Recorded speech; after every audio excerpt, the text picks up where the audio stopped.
Hey everybody, can you hear me?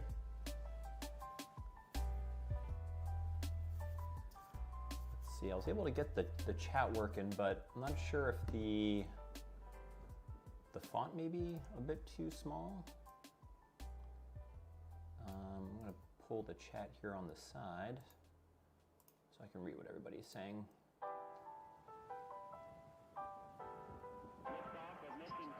All right, well thanks for joining in for another day of streaming. I'm a little quiet here. Let me adjust the volume again. 1 second.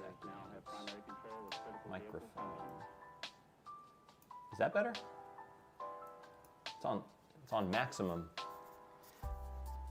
Maximum loudness. I think maybe I'll just talk louder. Hey, how's it going? Actually, I've seen people put these like on their head. I wonder if maybe the sound would be better if I put it up here. It's a little distracting. Hey, is that a little bit better?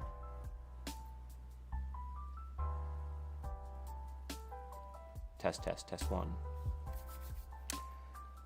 All right, hey, we got folks from Ireland. Cool, yeah. Hey, let us know where you're watching from. So we got Ireland. All right. Yeah, that's pretty good.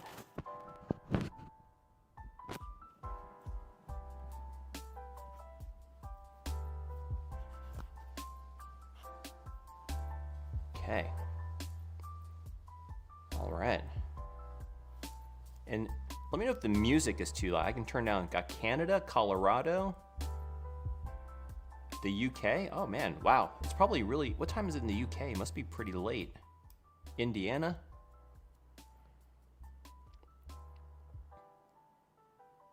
Oh, desktop settings? It could be. Let me see. Also, I don't want like a little bit of, there might be a bit of an echo. Got Michigan, San Francisco, Massachusetts, France. Dude, this is awesome. South Carolina. Very cool. All right. Oh, 11. Okay, that's not, I mean, that's late, but not too late. Got Canada, NL. That's, actually, I'm not sure what that is. Indiana, Seattle, North Seattle. Hey, I was just in Seattle for the Xbox video. Ontario, Canada, Serbia. Oh, this is crazy. Okay, cool. Hey, well, welcome in. So a couple days ago, we fixed this Sega Saturn. Oh, we didn't really fix it. It was already working, but we just refurbished it. Take the game out. So today I'm gonna try and do 2 today. And if you remember, so basically I had 5 Sega Saturns, and I just wanted to refurb them all.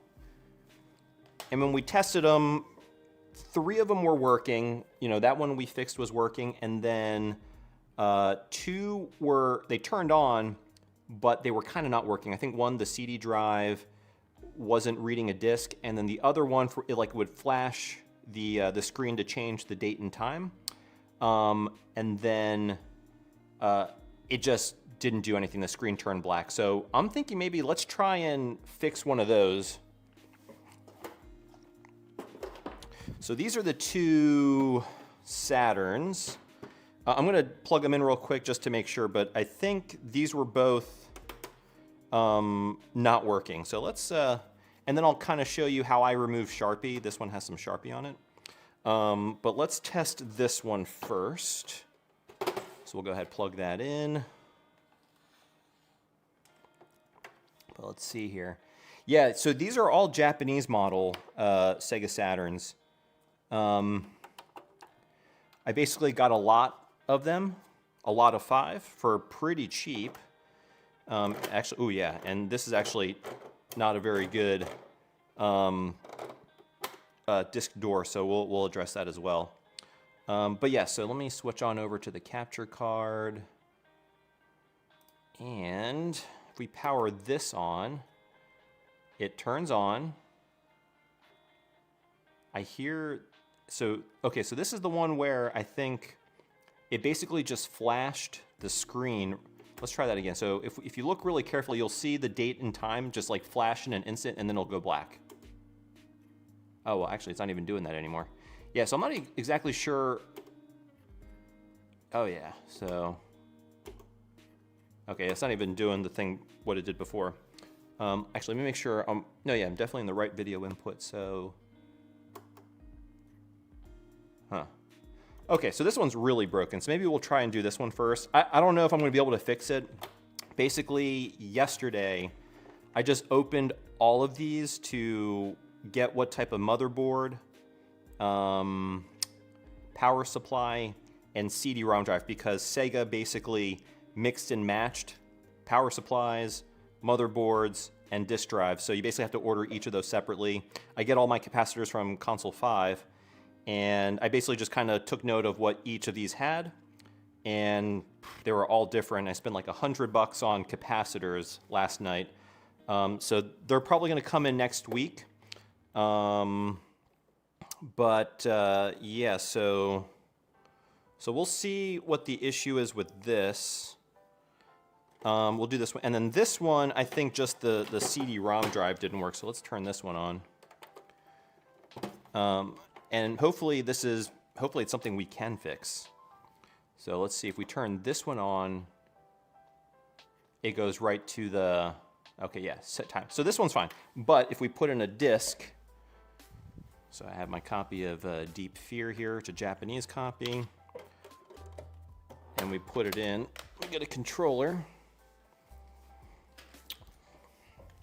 You know, this one, I just don't think it was, I'm not even sure if it was spinning the disk. So if we just go here. All right, so we get the BIOS, it loads. Yeah, the disk is not even spinning. I'm hoping maybe it's just like unplugged or something, but that's not even trying.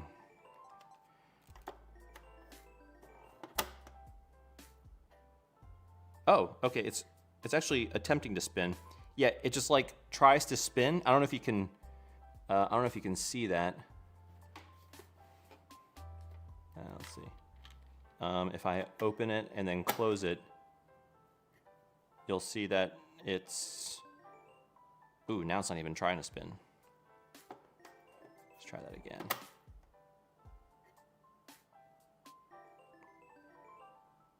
Okay, yeah, so this one's not even trying to spin. Okay. So, yeah, both of these are broken one way or another. Yeah, it's a dead disk drive. I'm hoping, so I don't have the capacitor kit, so I'm hoping it's just like maybe like some bad capacitors. You know, that would be an easy fix. But let's go ahead and try to fix this bad boy. All right, take the disk out. All right.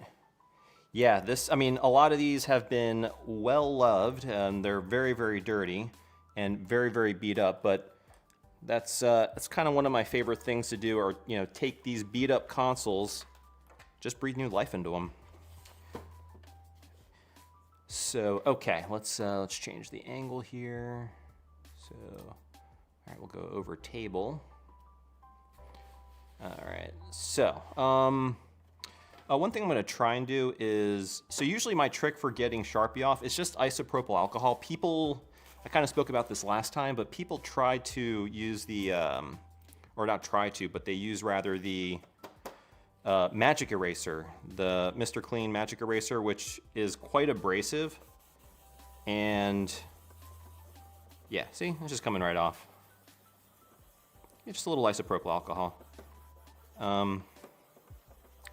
Now, and usually so isopropyl alcohol is really, it's a, oh my gosh, look at that.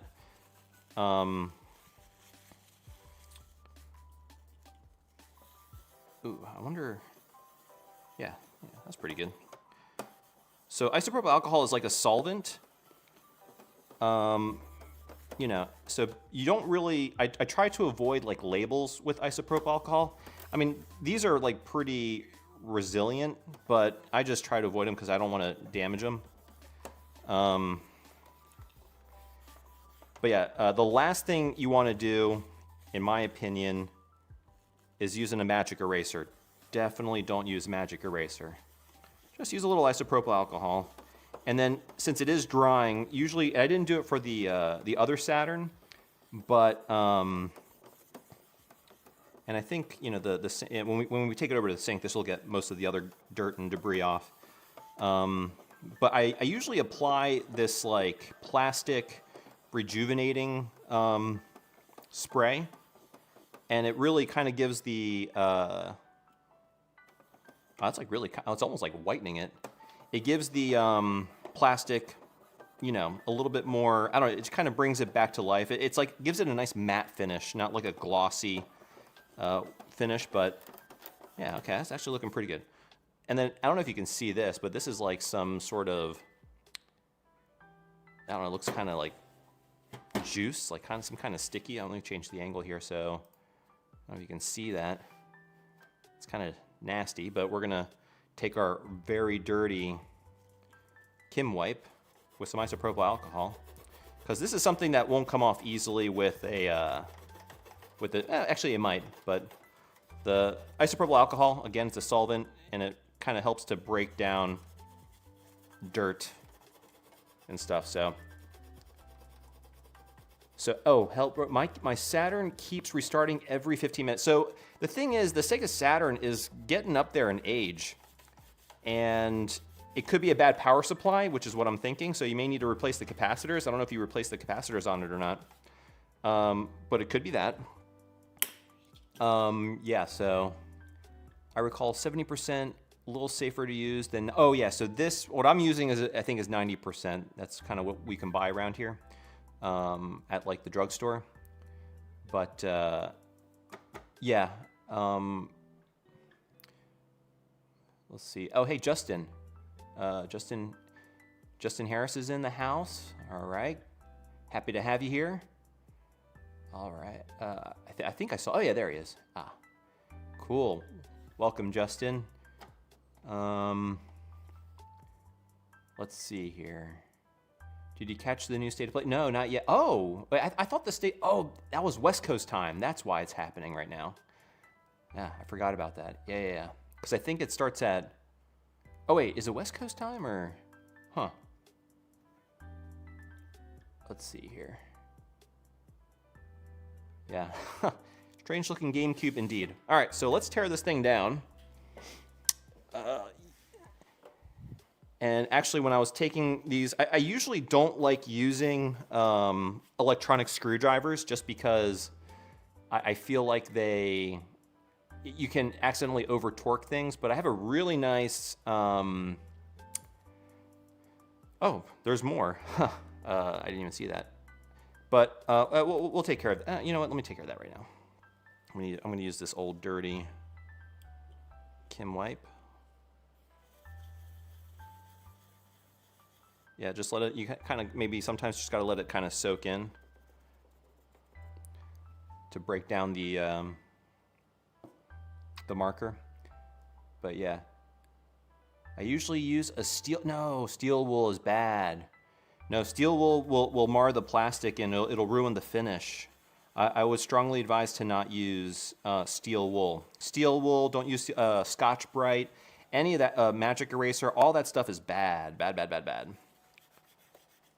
Just use a soft bristle toothbrush, and that'll get most of the dirt off. And then for stubborn stuff like this, just use isopropyl alcohol.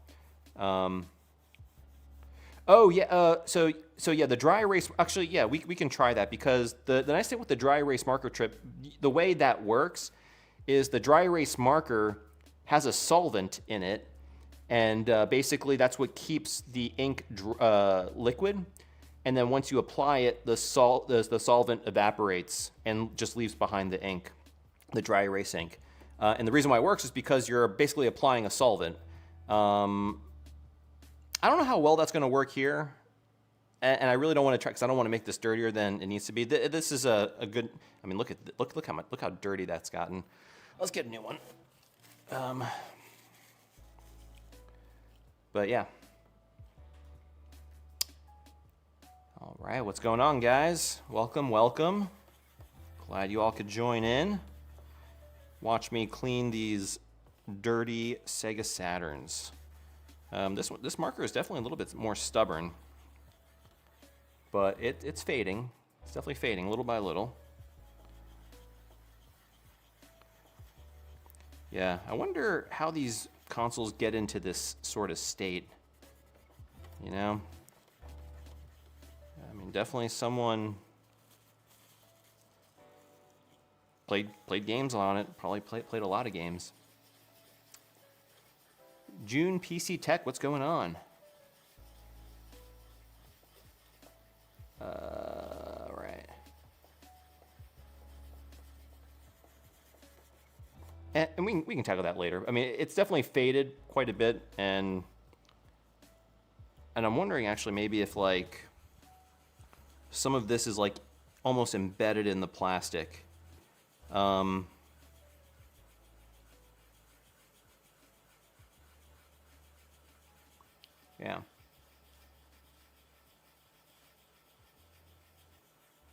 There we go. That's good enough. We'll do that for now. So yeah, I have this screwdriver. I kind of made a post about it. This is cool because, you know, I'm kind of a sucker for tools that are made in Japan. This is actually made in Japan. It's a nice little electronic screwdriver. So electronic screwdrivers are good for removing screws. Putting them in can be dangerous because sometimes they can over torque the screw and you can really strip the threads on plastic, because basically these are self-tapping screws, and if you screw it too tight, or if you're using like an electric screwdriver, you can really torque it too tight, break a post. So really, you know, I like to use the manual screwdrivers, but for undoing screws, it's not too bad. So there we go, got one. And I got to get my magnetic mat. I'll get that here in a second.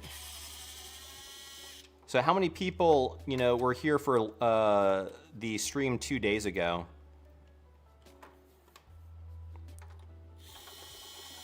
Anybody in chat that was? So this screwdriver, it's a Vessel. Vessel is the company. It's a pretty famous Japanese company. They make all types of tools, and now the nice thing with this is you can actually adjust the torque. So I'm on the lowest torque setting. So in case, you know, if I do want to screw things in, it'll automatically stop. I can just show you here. So basically, if I screw this in here, again, you want to catch the thread, and you see it blinks. That's because it stopped. So it kind of has like a preset torque, and it's low, which is nice. So it's a pretty low chance that you're going to strip a thread.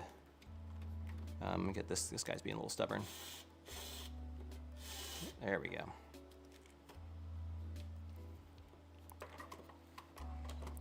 Did I get that one already? I did get that one already. There should be just one more.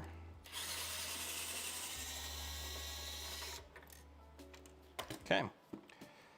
1, 2, 3, 4, 5. Let me get my electronic mat.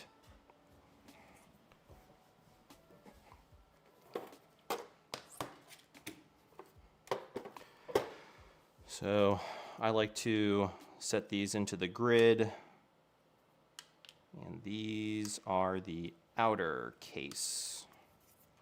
Get my marker.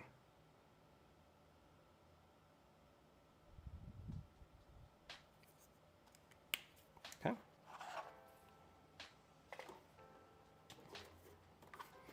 Bring this back.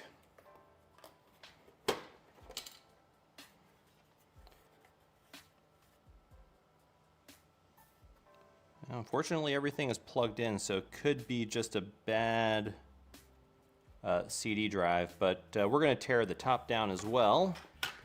Yeah.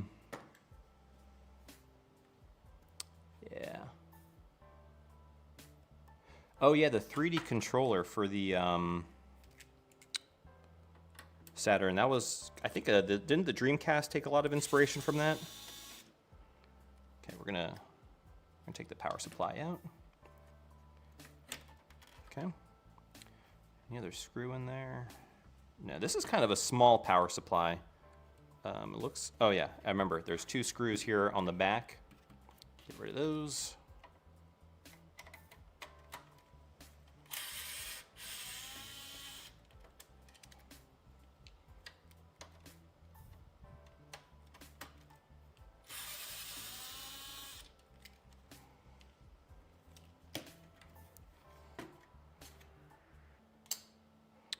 Okay, and then we'll just go ahead and gently pull this bad boy out. Oh yeah, and remember, so they got the pins over here. Actually, let me. So we got these are the pins connect to the motherboard. There we go. So we got the power supply, nice, and out. I'm gonna set that aside. Put it on the ground there. Next, we're going to, okay, we'll take out the plastic, this insulating mylar piece. Okay. Now, another thing that could be, because the disc was definitely, it was definitely recognizing that the door was closed. I was thinking maybe the read switch here for the optical drive. No, but it was definitely reading the disk drive fine, so, okay. So I think we're gonna take the optical drive out. So really it's just this, let's see here. So to take out the optical drive, we just got to remove this ribbon cable and then this plug right here. And it should just pop right out. Okay. Okay, so those are out, both. And this should, oh no, actually, and then there is a grounding strip right here. So that I'm probably going to need a smaller screwdriver.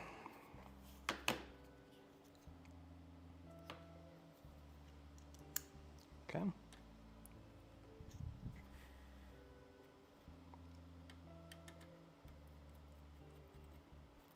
Not really in focus, but because this thing, but there we go. Okay. And I'm actually going to leave that in place.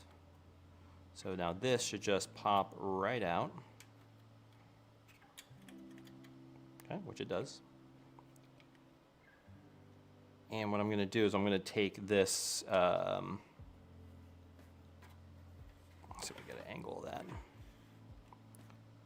Take this out right here. And this is actually taped down, so I'm going to put this all as one piece onto my electronic mat. So actually you can see what I'm doing. So basically I'm taking, just so I don't lose the screw, I'm going to put the screw where it came off right here. It also has a washer, so that's kind of all together. Set that aside. And then I'm going to just take this ribbon cable fully out so it doesn't get in the way. Okay, so we got to remember blue side facing the outside. Okay, and now switch the angle up real quick. Let's go ahead. And I'm going to set this aside. I'm going to set, now to show you, I'm going to take this shroud off. This thing is just, yeah, dude, this is really dirty. So I'm hopeful that maybe if we just give it a really good cleaning, maybe the laser is a little bit dirty and that it was just not able to read the CD. But yeah, let's hope if we give this a good clean, it'll fix it. So I'm gonna, basically there's like a little clip, you just push it in there, and there's one on this side as well. And then you're able to just kind of lift and then pull it out. So we're gonna give that a very good clean because that's really dirty. And then we're gonna thoroughly dust and clean the rails and grease it up. So, all right, put that aside. Okay, now before we forget, these 3 screws right here are for the power supply. So let's go ahead and mark it as such. And actually, Sega does an interesting thing here. At least this is what I'm thinking they're doing. If you notice, all these screws are black, and so are these.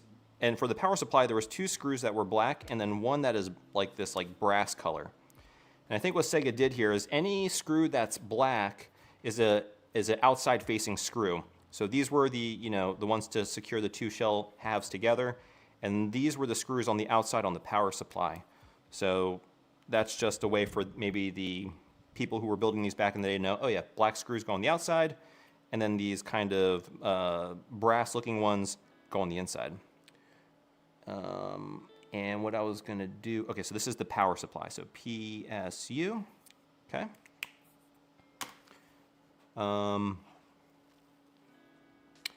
Yeah, Sega Saturns, it's a kind of an underrated console. Growing up, I was a big Sega fan.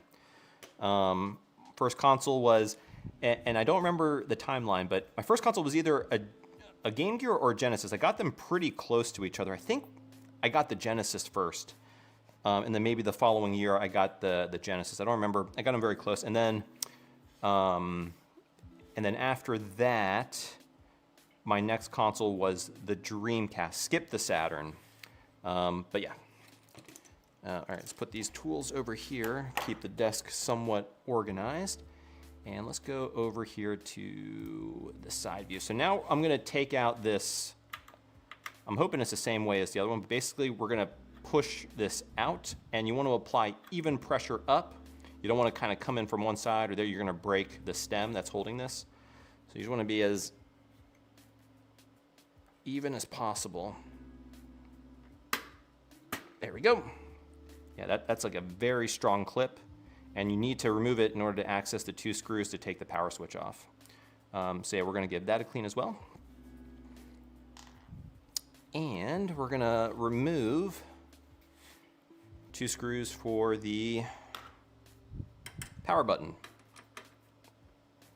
Now, another interesting thing that they did with, I'm noticing with the Model 2, it's not really something I pay attention to, but now that I'm like taking these apart, Model 2 only has one LED indicator light pipe. So this is for the power, and the Model 1s has another light pipe kind of right here, and that was for the reading of the disc. It'll kind of flash as it's reading the disc.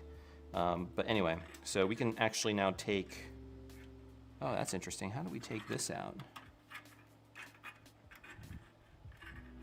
Oh, huh. Hey, you know what, guys? Actually, well, we just learned something, or at least I learned something. You don't need to, you can actually, so there's like the, so this is connected to this bracket here, but this bracket actually comes off. There's two screws holding that on, so actually, you don't really even need to remove that button. I mean, I want to remove it anyway because I'm going to give it a deep clean because there's a lot of gunk on it. But yeah, I don't think you need. So what I'm going to, because I'm not even sure if this won't really even come out very easily. Yeah, I don't even think you can like pull it. Oh wait, maybe. No, wow. Honestly, you might have to like desolder the wire in order to get that out. Or really bend it, and I really don't want to. So I'm going to put that back in. I'm going to put that back in, guys. Okay, so learn something there, You don't need to take this off. All you need to do, yeah, this is quite a bit different from the Model 1. Model 1 had basically two large plastic posts that the power button mounted to. I'm thinking, I mean, obviously I don't have as good of a viewing angle as you guys, but yeah, that comes right out, see? There it is. Comes out as one whole piece.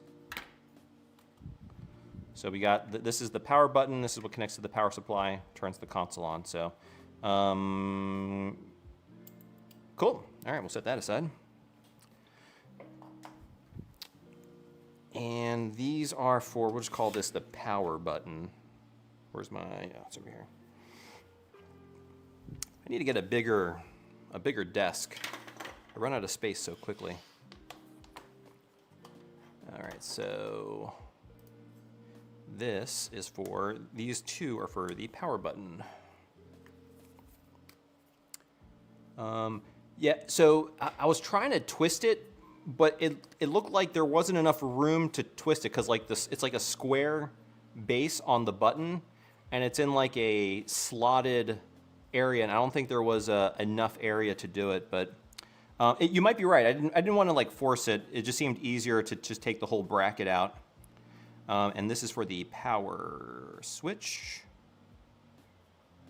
So yeah, guys, this is, a lot of people ask me about this, but this is the magnetic mat. I got this from iFixit, but basically it allows you to kind of organize your screws as you remove them so that you don't lose them. I love this thing.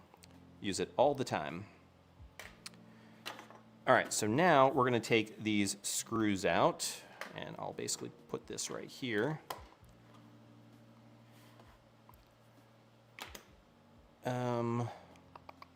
Yeah, actually, I'm going to use the electric screwdriver for this. Make quick work of it. Fortunately, it's not magnetic, which I don't like. But all right, so now the two screws on either side of this cartridge slot are a little bit longer than the other ones, so don't mix those up. At least I think they are.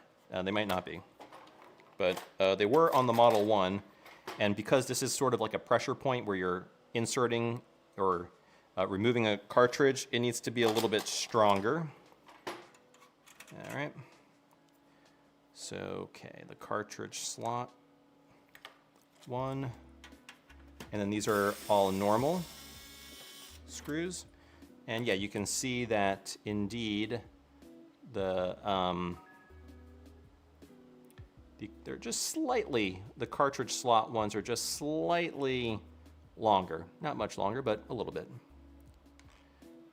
And I'm putting the screws, and I kind of put the screws kind of where I got them from, so you can see like the two cartridge slots go there, this one goes there, and then this one here I'm getting from the bottom left. I put that right here in the bottom left. Oh, and another interesting thing is, unlike the Model 1, it appears the cartridge or the controller ports are connected to the main motherboard. It's not a separate PCB.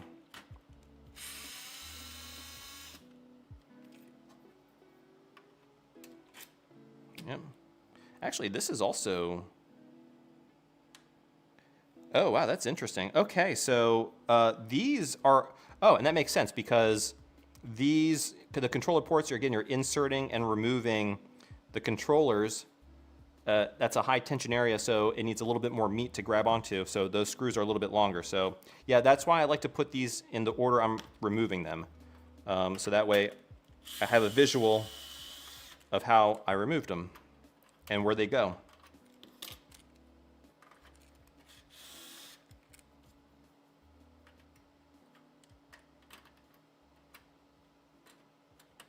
Oh, this boy is stubborn. Okay. And then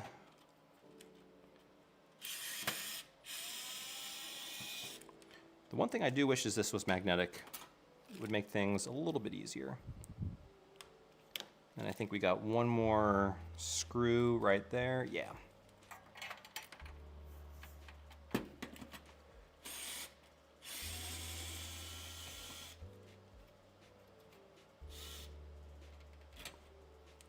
So it says, I can see why you cleaned the plate on the Saturn yesterday. Which plate? Okay, so these are our RF shield screws. Hey, thanks, the Nostalger. I appreciate it. Glad you like the channel. Ooh, this is not working. There we go, RF shield. Okay, so that's the RF shield. And I put like just a little marker showing that all these screws are the RF shield. All right, so now we should be able to pick this off. Okay, it's coming right out. Be careful with this wire here. You don't want to yank it off, but all right, this thing is really gross. I mean, you can see just all the dust, hair, ugh, all this, but the board is clean. Look at this board. the board is clean, and you know the capacitors look pretty good. I'm just wondering if the disk drive is really, really dirty and the lens is really, really dirty and it just couldn't read the disk, so it just stopped spinning. That's what I'm hoping, because these capacitors look really, really good. I mean, they don't look like they're leaking, they're not bulging. Yeah, not bad. Okay. So we're gonna, oh, okay, now, if I remember correctly, if we look underneath, yeah, so we got screws under each of these pylons for the optical drive. Now, these 4 pylons support the optical drive, so we're gonna remove those.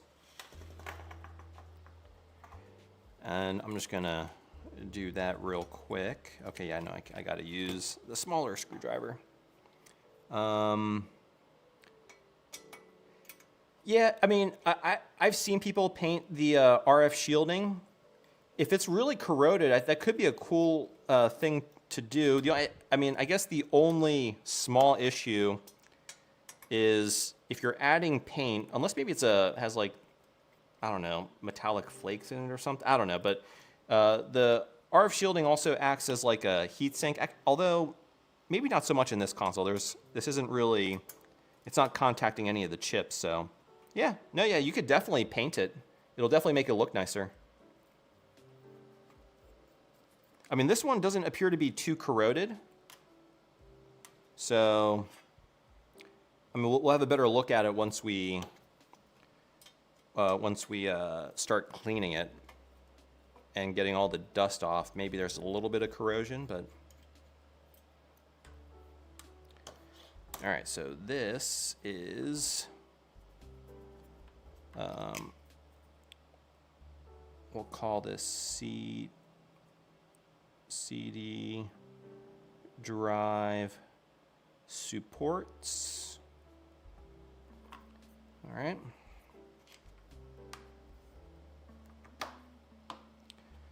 And to get these little clips off, you just gotta clip them and they come flying out. Okay, and we're gonna clean those as well. Now this little LED light pipe also can clip out. Gotta be a little bit careful, don't wanna break it, so we're gonna clean that as well. And this RF shield is ready to be cleaned. Set that aside.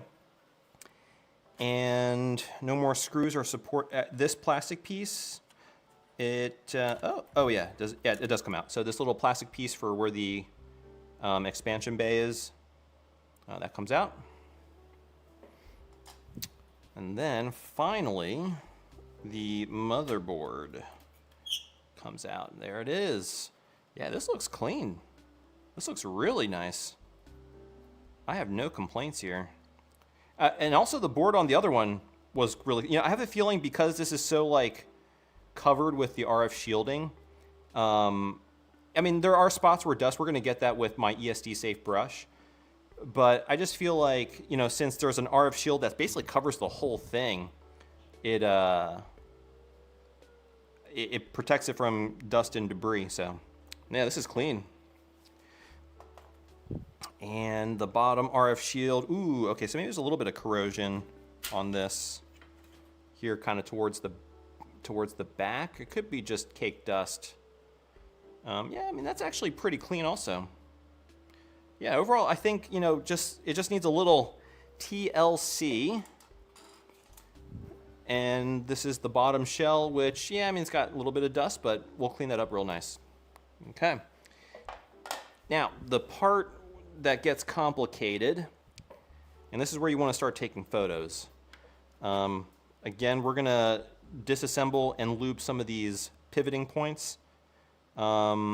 So you just want to take pictures of everything because putting these back together can be quite difficult. Let me go here. You can kind of see, you have this pivoting mechanism for releasing the latch on the optical drive door.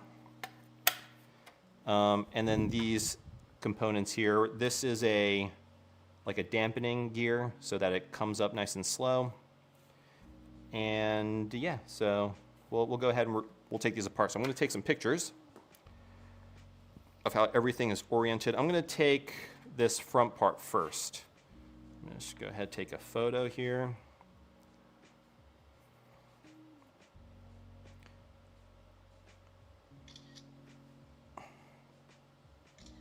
Usually just take a couple angles. Just get it from this side. Okay. I'm going to do the same with everything else, just so I don't have to really mess with it all too much. I can just take everything apart.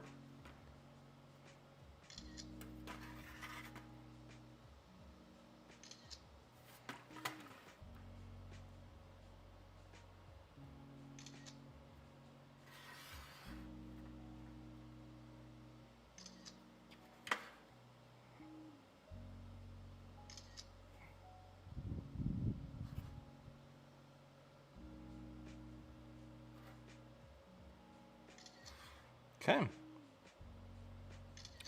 I think we're good. I think it's enough photos. That's enough photos. Okay. So we're going to take apart this front area. I'm going to first, so this actually just looks like it prevents it from, you know, popping off of the button here.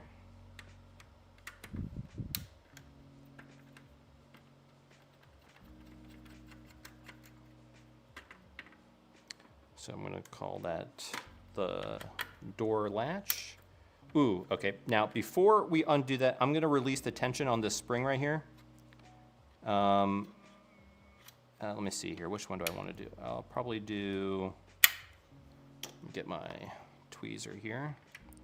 Because you don't want things just like flying everywhere. So we can, while it's in there, we can release tension. And then,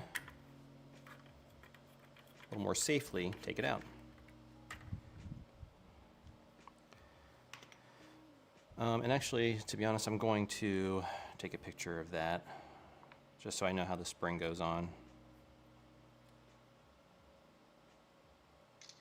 Okay. All right. So we take that out. Take this out. I mean, very similar to the Model 1, so we're going to clean that. And then we're going to also pop out the button. Basically just these two clips right here, just push them in and the button comes right out. Okay, and then also we're going to take this button out. This is the reset. Just again, two clips. And it should just kind of pop right out. Okay, what's this guy doing?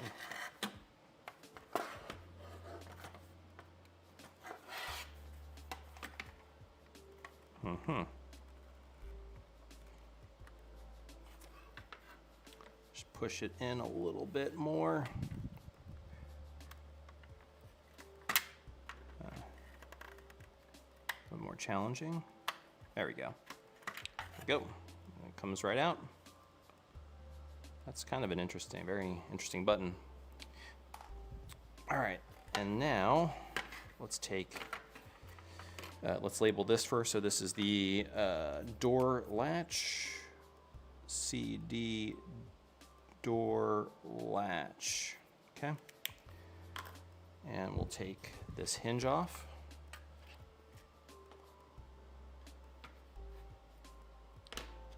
Let's see here. Go. Oh, again, before we do that, let's release tension on the spring right here. So we're just gonna pull it out right there, just like that. So now nothing is gonna fly halfway across the room, which you know, and get lost forever. So definitely don't want that. And we'll take this one out as well. It's funny, you can tell where they did the cost savings. In the Model 1, this latch, or this spring-loaded hinge, was actually stamped metal, and now it's a plastic piece. So that should just come out. And we're gonna clean and lubricate that, and then the spring comes out as well. Okay. And then the last side.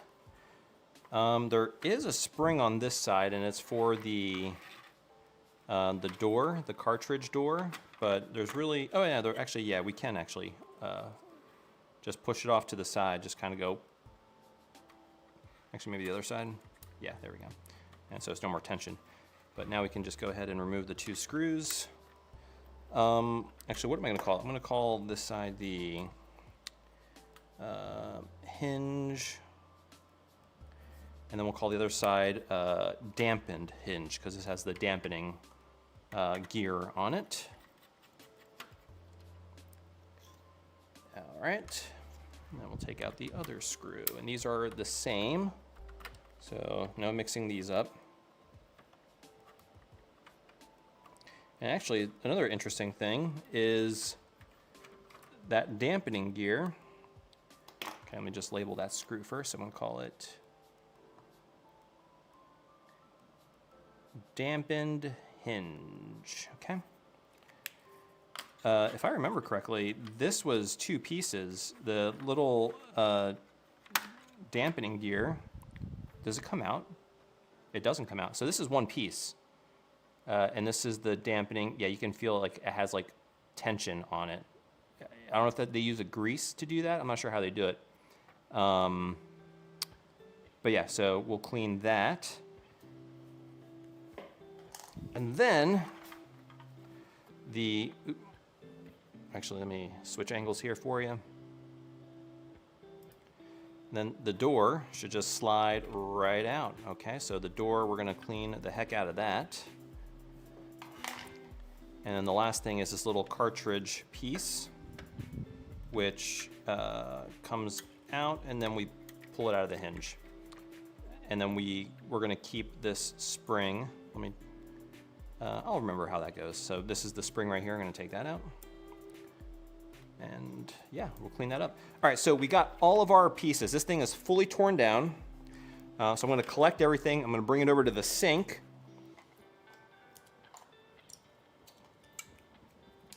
We're gonna give this thing a deep clean. I'm just putting everything here to carry it over.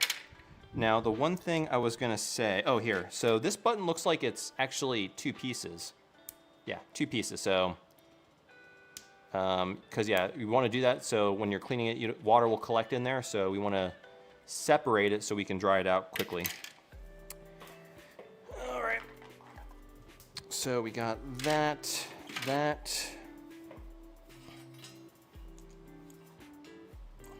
And these pieces, this. Okay, we got this and this.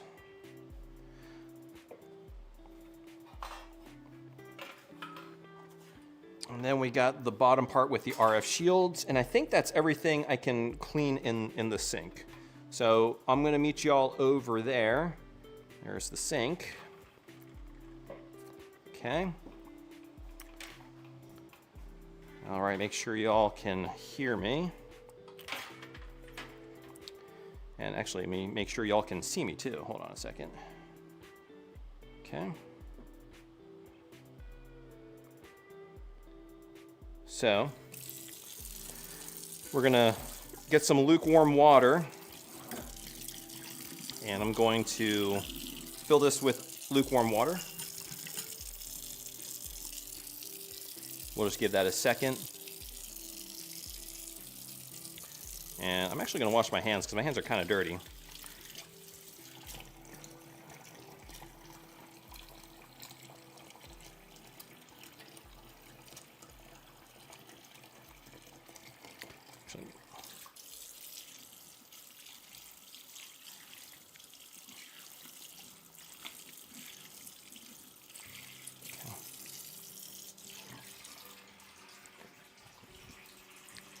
All right, so yeah, so we got a sink view. I don't know, because this is kind of the most, well, I mean, this is kind of the biggest part of the refurb. We're giving it a deep clean. So basically, I just got my little toothbrush here, and then these are my ESD safe brushes, which we're going to use to basically dust off the motherboards. Microfiber cloth to dry things off. Yeah.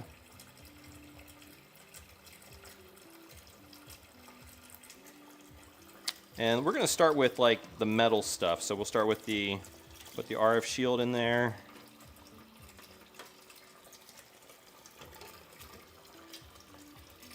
Actually, no, we'll do the shells too with the RF shield.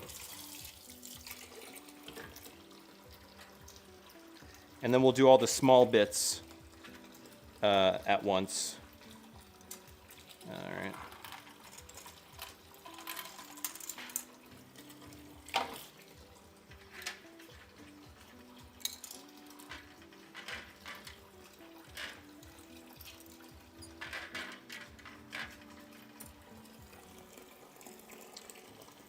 And because, you know, cleaning this takes time, and you're dealing with soap and detergents, I always put gloves on just because my hands will get super duper dry and pruny, you know. So we'll just go ahead and put those on. But yeah.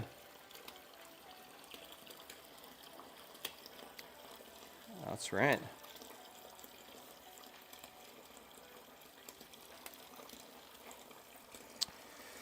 All right, let's let that fill up. And I don't use anything special, just normal, kind of this all-purpose dish detergent. Just a little bit, goes a long way. And with the lukewarm water, and I just kind of let it soak in, it loosens the dirt quite a bit, and it makes brushing a whole lot easier. So yeah, we'll just let them sit in there for a little bit. But yeah. My favorite console to fix, I don't know. Honestly, I like fixing almost any console. If it's like, I mean, my favorite thing is if a console's dirty and, you know, kind of just giving it new life, making it nice and clean, making it work better than when you got it. That's like my favorite thing. But I kind of like, you know, consoles that are, you know, like kind of the PlayStation 2 era and back. Those were just a lot easier to clean. So what's that, sixth generation consoles and before. I definitely like restoring. They're a lot easier to restore. You know, easy to take apart and all that good stuff. But all right, yeah, let's actually start with this part right here. So, you know, we had the S that we got mostly out, but let's just see if we can get most of the other stuff out as well. And again, you don't have to brush super duper hard, and I'm actually not sure we're gonna be able to get these like these streaks out, but let's see.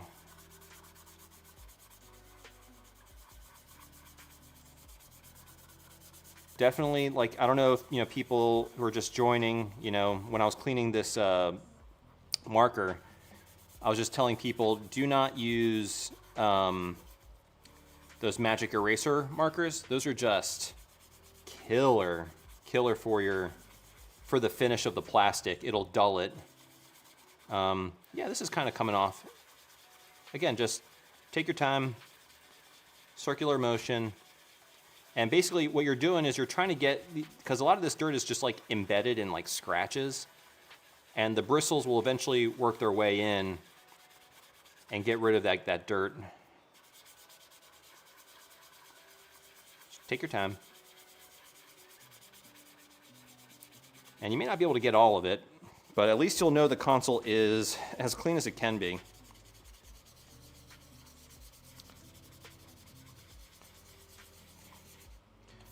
Anyway, let's address some of the other spots.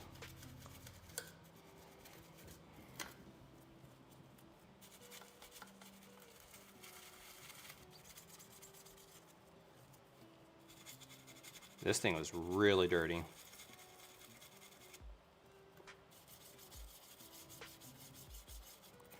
I'm going to try and use some isopropyl alcohol on that scratch and see if that might help get it out. But first, I'm just going to clean all this first.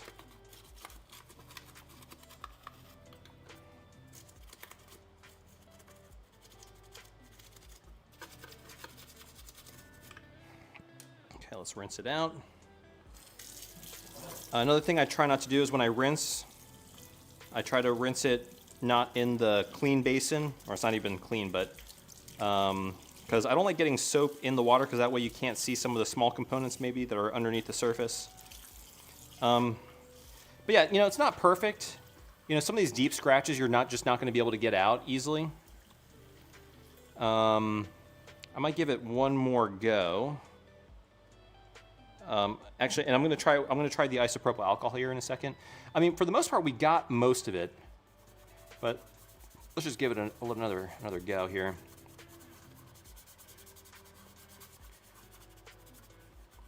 Let's see if we go with the scratch.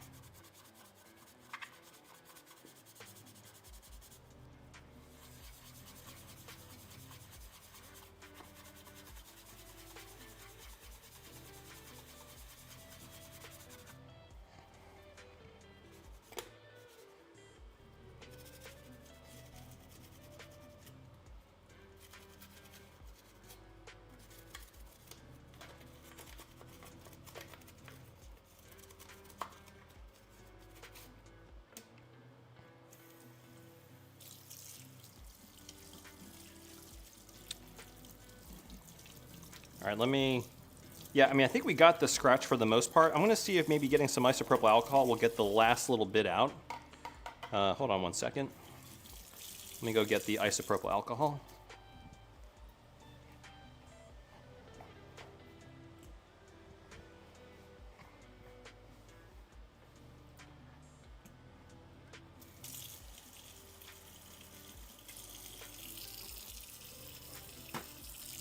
So I'm gonna try and dry the brush as much as I can, and then get some IPA, soak the bristles, and we're going to try and dry this surface as much as I can. I mean, not as much as I can, but just enough. And then hopefully the isopropyl alcohol can kind of break down what's left of these marks on the scratches.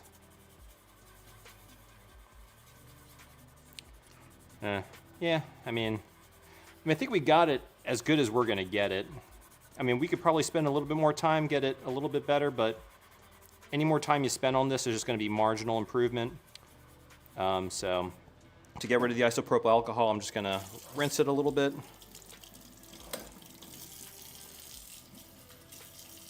I'm gonna use a little bit of soap again, and we're just gonna call that good. We can't, I mean, obviously, you know, these were pretty neglected Saturns, so anything, I mean, just cleaning it, just getting the dirt out is, I think, all you could really ask for.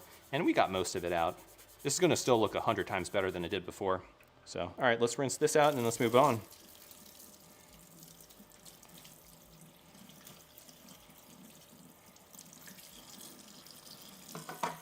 Is that there? All right, so next we're gonna go with this shell. Oh yeah, we forgot to, I'll address that a little bit later. Oh yeah, and these little rubber feet are deteriorating, so I'm gonna try and clean around those. But I mean, just look how dirty this is. Let's see what we can do just with one pass.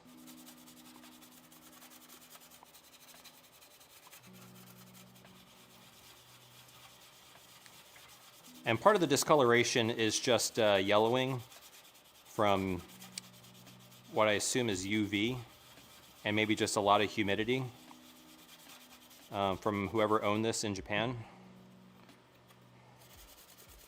Oops.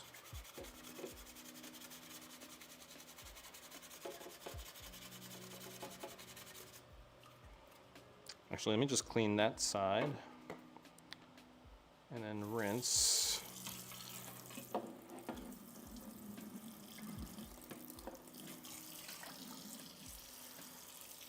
So this side I didn't really scrub, this side I did. I don't know if you can tell, there's definitely a little bit of a difference.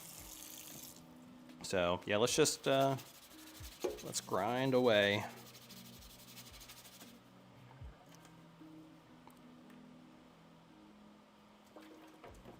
Oops, put a little more soap, oops, come on.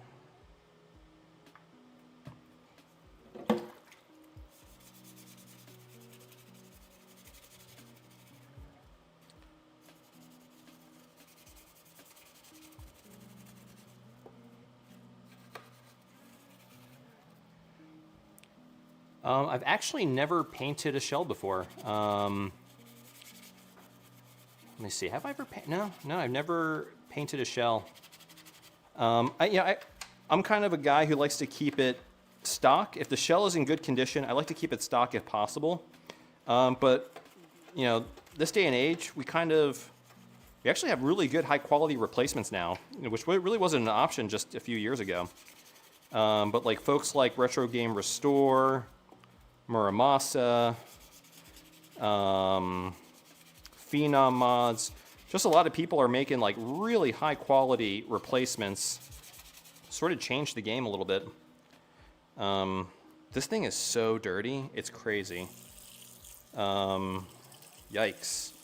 Actually, I don't usually do this, but I'm just actually going to put a little bit of soap all over it. Just because it's like, it's so dirty that it's like the soap is getting all picked up, or it's picking up all the dirt, and it's just kind of becoming ineffective. So I'm just going to put a little bit more soap. Yeah, God, this thing is so dirty. Oh my God. I mean, I'm not sure if you can see it, but just like the soap is turning brown.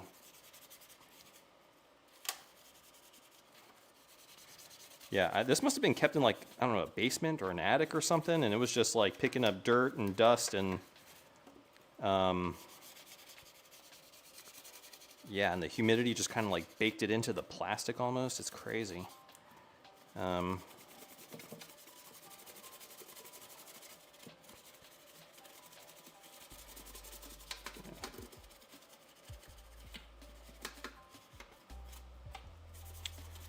Okay, so that's the exterior. Let's get the interior. Yeah, this one is way dirtier than one we did just a couple days ago. So I'm kind of glad this is getting cleaned. Now, some of you may be asking, what am I going to be doing with, 5 restored Sega Saturns?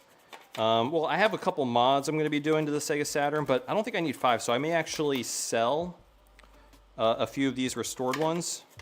The plan is also to recap them all.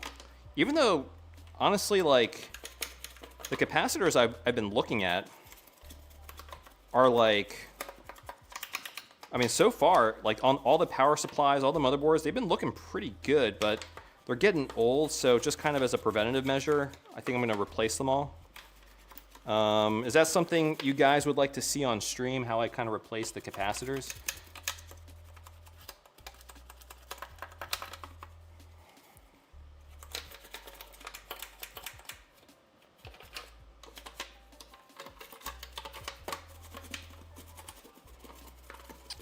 I think that's good enough.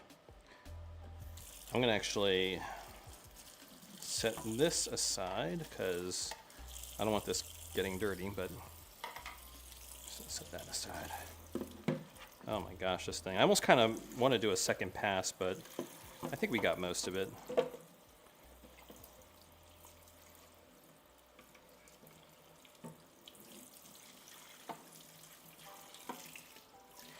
Yeah, I spent like, I bought basically 15 capacitor kits from Console 5 to replace each Sega Saturn requires 3 capacitor kits, one for the power supply, one for the motherboard, and then one for the CD-ROM assembly. Yeah, I think that's good enough. Yeah, that's clean. That's clean. So yeah, the plan is to replace them all. All right. Yeah, the RF shield should be a little bit simpler. Yeah, and this is, well, actually no. I thought maybe this is, oh yeah, no, there's some pitting in some places, but yeah, no, for the most part, this is actually not the worst RF shield I've seen. I mean, look, it's kind of really dirty there, but once I get the brush on it, it just kind of cleans up pretty nicely.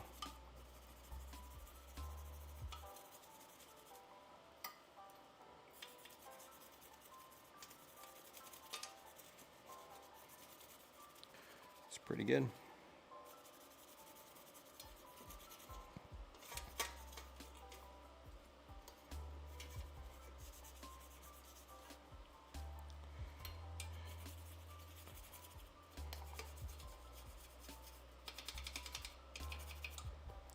Yeah, hey, so yeah, the chat's working, which is great. I'm gonna fix the font. The font looks pretty small.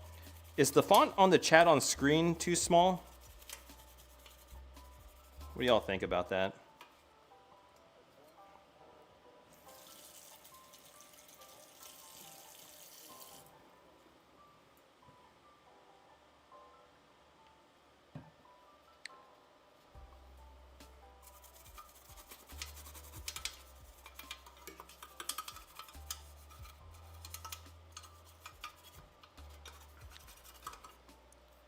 Yeah, it's small. Okay. Yeah, I'm going to go ahead. I'm going to, yeah, actually I might do it right when I get over back to the bench. It is really small.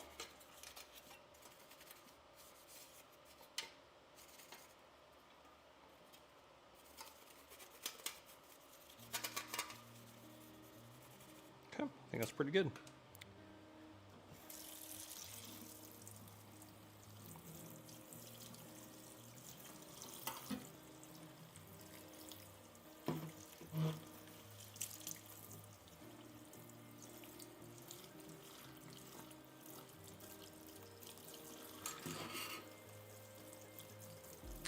Yeah, I mean, yeah, I don't think I'm going to make the chat box any bigger. I'm just going to make the font bigger.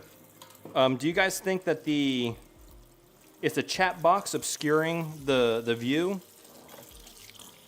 So my plan is like little by little, like these streams are like kind of I consider them like practice runs. You know, I haven't streamed in a while. So, yeah, anything you think to improve the stream, just let me know. Because yeah, these are, I mean, this is only the second one. I haven't done a stream. I did quite a few early on in the channel, but then it just became tough. But recently I have more time to dedicate to these streams, which is why I'm doing them. And I definitely want to make them more of a channel staple. So yeah, same window, but bigger font. You got it. I'll do that next time.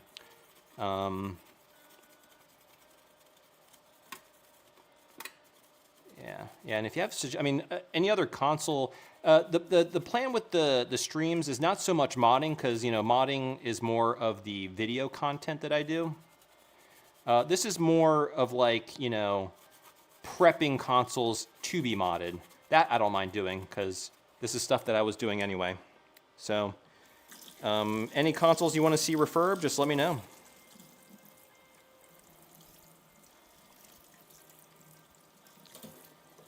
Yeah, Sega Saturns are pretty enjoyable to restore. They're very easy to tear down, very straightforward, and just overall a fantastic console, to be honest.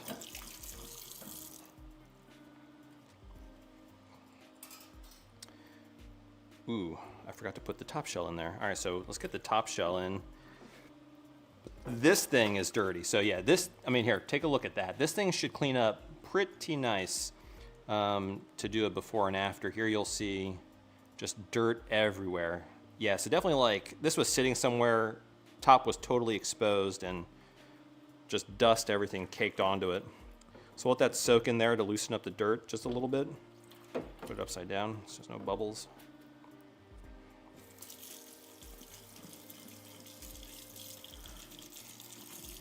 Yeah, funny thing about this toothbrush I think I've used since the very beginning of the channel.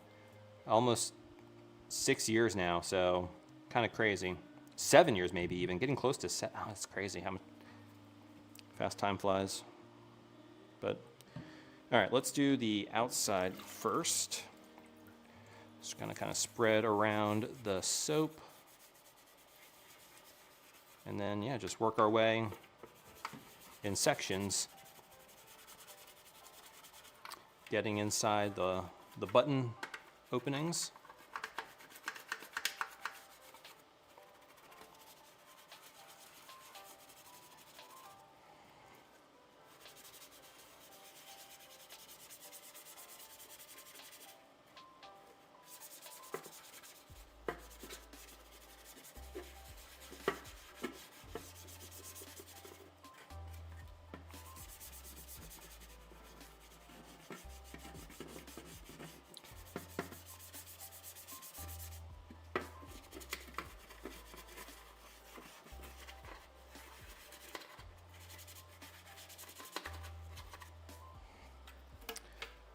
Sega Saturn, yeah.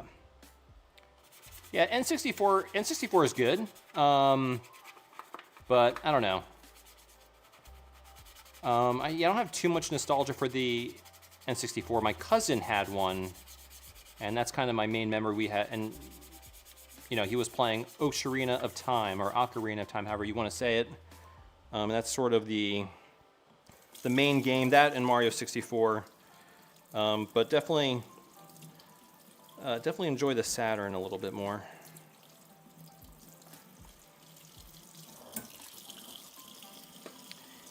Oh, is Luke a Console 5 in the chat? Definitely shout out to Luke, man.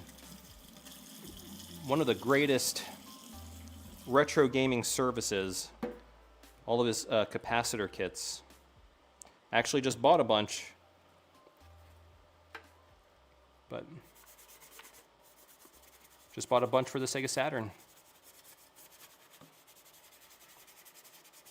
Yeah, there's a lot of scratches on this. I'm not sure if they're gonna all come out, but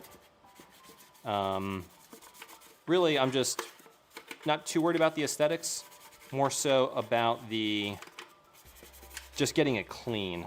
And we're definitely getting it clean, but we may not be able to get all of the scratches out, which, you know, you do what you can. But now look at the difference. Look at this. We just cleaned this. This is looking a lot better. Now look at the front. That's what the top looked like. This is like, it's so dirty, but it's looking way, way, way better. So yeah, yeah. So let's give this another rinse, and then we'll clean the sides and then the innards. The innards. Yeah, so. It's definitely one of the most satisfying things is just taking a neglected console and getting it nice and clean. Okay, let's get that front clean.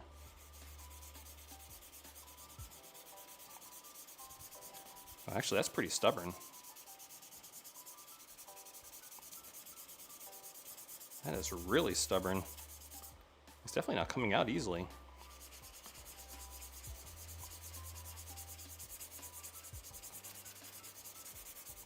You can just see how dirty the soap gets. Yeah, this console was filthy.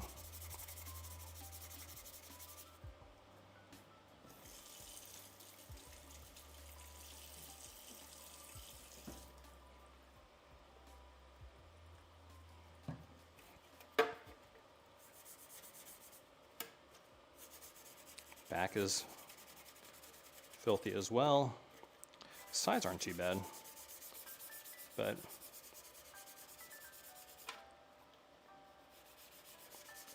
yeah, I never really got in the Jaguar. I knew one kid who had a Jaguar growing up, and it was just like, I mean, I didn't even really know the kid very well. It was like a friend. It was like a friend of like maybe my grandparents, and it was their kid that had it. And I remember playing, and I was like, we were playing, I think it was like Alien versus Predator. It was like some game like that. And yeah, it was okay. I think at the time I was pretty impressed because I like never really heard of the Jaguar. And I was just kind of more intrigued, like, oh wow, look at this video game console, and it has these weird cartridges, and it's 3D. But yeah, that was a while ago.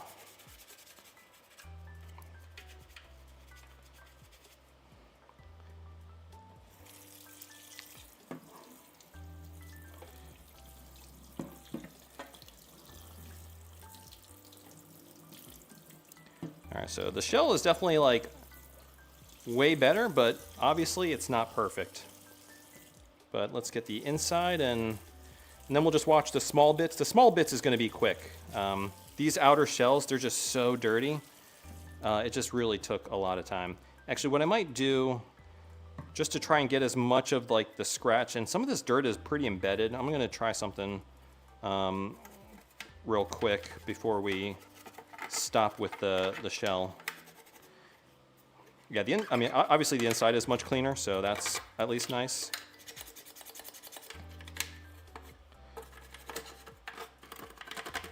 Yeah, I'm actually really curious. I hope we're able to fix this one. It's just a matter of restoring the optical drive. I bet you guys, I bet it's just a dirty laser, and it just was not able to recognize the disc because it just couldn't like see it. I bet that's the issue. All right, it's kind of dirty right here.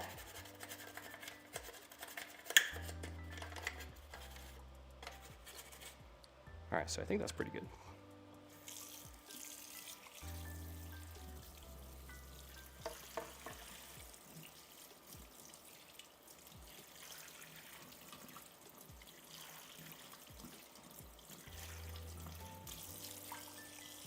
All right, so the one thing I just want to try real quick to see if I can get some of these scratches out is just, again, use a little isopropyl alcohol. It's just a stronger solvent. Might be able to break down some of the dirt that's embedded. Again, I'm going to try and avoid the Sega logo just because I don't want to damage it. But I'm just using a little isopropyl alcohol. I don't think it's making a big difference. But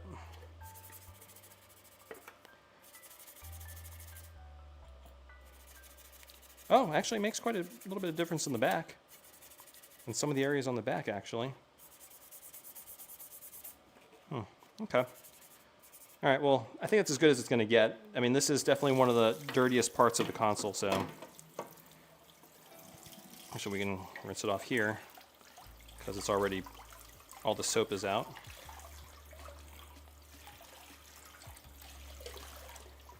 But, all right.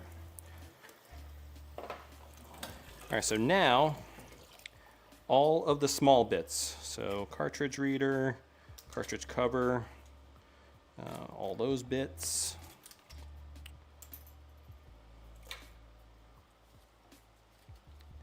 And this should be a lot quicker to do. But let's do that. Yeah, I was thinking of doing 2 consoles. Again, overly ambitious. Probably just going to do the one. So let's see if we can just at least fix this one. Because I think I'm going to try to finish a little bit earlier, maybe like 8:30 or 9 today. Because yeah, last stream was really long. But this one I'm trying to do it a little bit faster.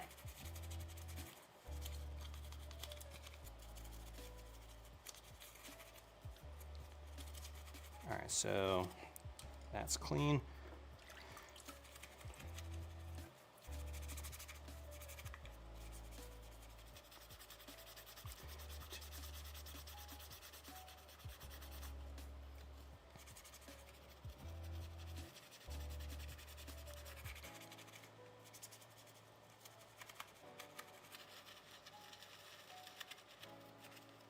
Let's see, Nacho, do you think of the Game Sir Pocket Taco? I'm not sure what that is. The Game Sir.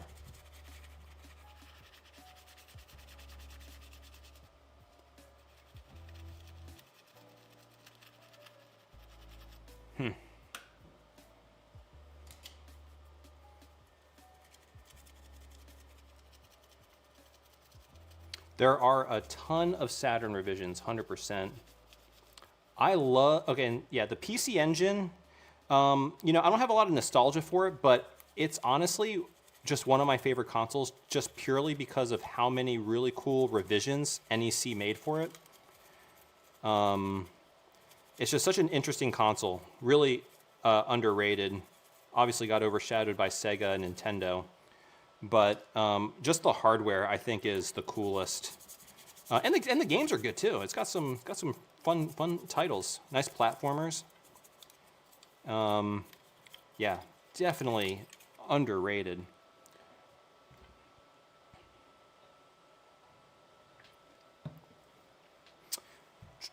So, oh yeah, so the Retro Bright, you know, I kind of alluded to this yesterday. I forget who the Someone made a video, a nice video, and I think they were basically talking about how it could actually weaken the plastic. So I'm not sure how I feel about doing retrobreading anymore, especially if I'm trying to preserve like a console in its like original state. I don't know. What do you all think about that?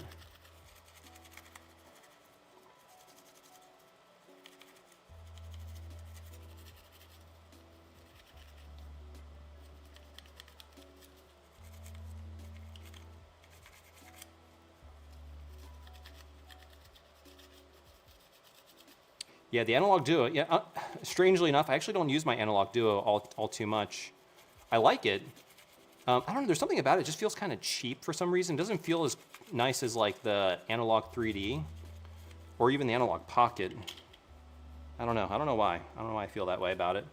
But it is cool. I mean, it plays. Yeah, it's basically a PC Engine Duo, and it plays all the CD titles and everything, which is really nice. Hey, Krillin64, glad you liked the video and the streams. Yeah, I'm definitely planning to do this more often. Right now, and it might change, but the plan is to do at least 1 week a month. Just basically do like 3 streams in that week. And it gives me a good way to catch up on cleaning consoles that I need to do mods on, or actually just do other stuff in like, you know, my normal life. It gives me time to catch up, because making my videos just takes so much time. You know, the filming, the editing, so it was hard for me to find time to do like normal stuff. So kind of having 1 week out of the month to do that, and then also do stuff to catch up on the channel, is really helpful. Ooh, this is really dirty.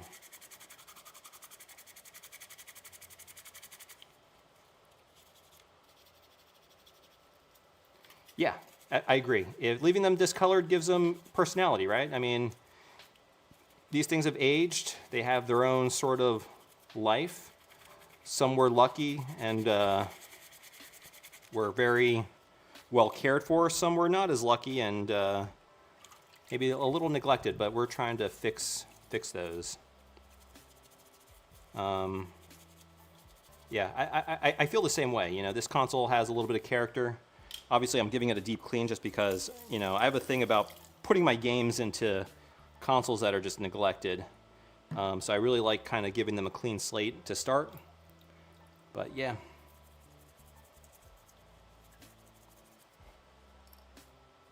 All right, we're almost done here, guys. At least with the shell cleaning. But yeah. Yeah, actually, my Super Nintendo, I didn't buy the Super Nintendo new, but I bought it many years ago, probably like in 2002, I think is when I bought it. I was still in high school when I got it, and it was clean. And it was I was actually at the time, I don't think it was a GameStop, it was a electronics boutique at the time, and a lady was trading it in. And as soon as she traded it in, I asked the store clerk if, hey, can I just like buy that? And he didn't even put it in the computer, and he just, I guess, sold it to me. And I got it for cheap. It was, how much? It was probably like, I don't know, like, I feel like it was like 25 or 30 bucks or something. It came with everything. It came with the, I mean, not the box or anything, but it came with the console, a controller, AV and power port, or power cord. So that's how I got my Super Nintendo, so. Okay, guys, I think I cleaned all the components. Now, see, this is with the soap. Sometimes you don't want to miss any of the parts before you drain the water. And it looks like we got everything, so. All right, cool. So what we're gonna do is now rinse the small parts.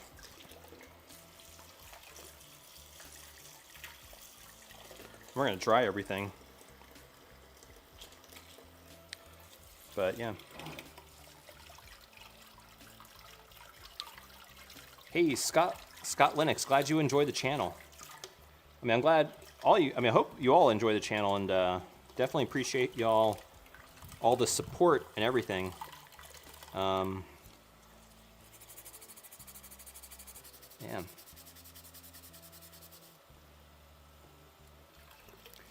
Let's see. Are you asking me if I recapped a... I have not recapped my... Actually, that's a good point. Yeah, so I probably need to do that because I remember... I think Voltar said something about, hey, like, if you have a Super Nintendo recap... I have not recapped mine, but I definitely probably should. Maybe I'll do that on stream. Could be a fun stream.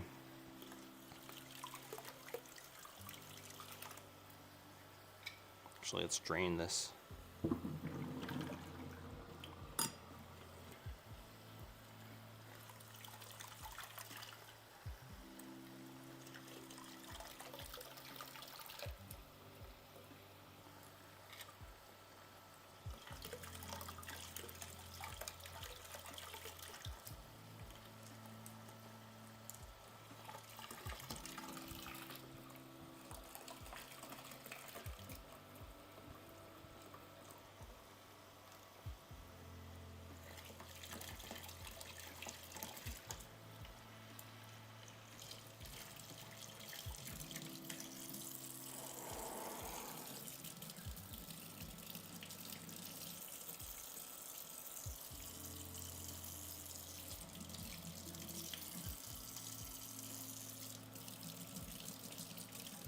Hey, appreciate it, Joe Santini.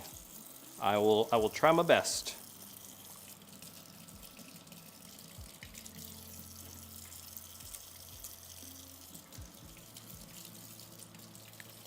Okay.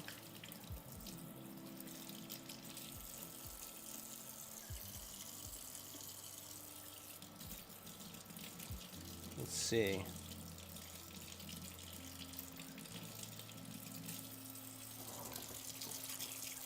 Okay.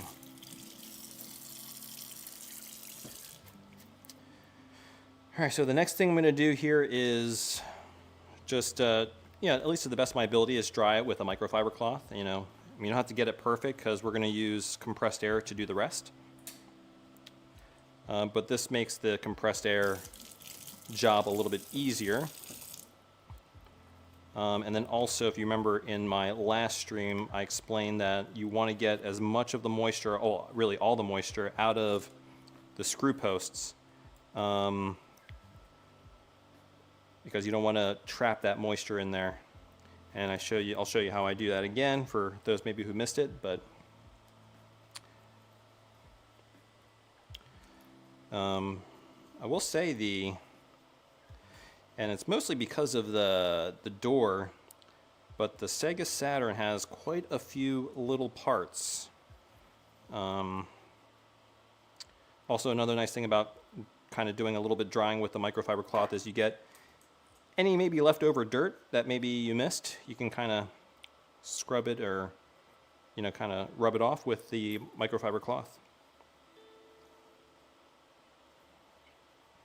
Hey, that button looks pretty nice. I like the color. Hey, good morning from Australia.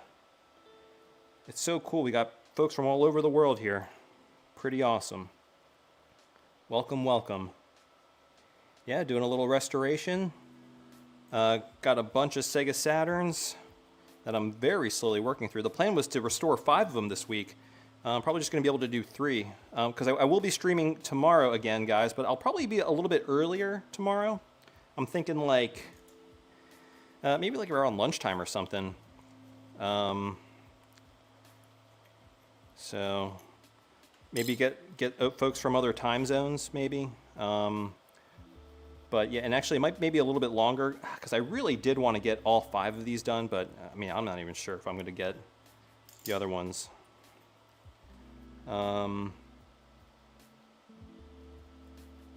Yeah, I mean, definitely you didn't miss too much with, the Saturn has some good, unique titles, but, clearly the PlayStation was the better console, but I got a soft spot for Sega, though.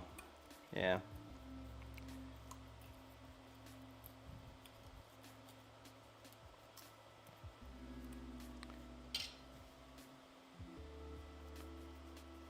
So let's see.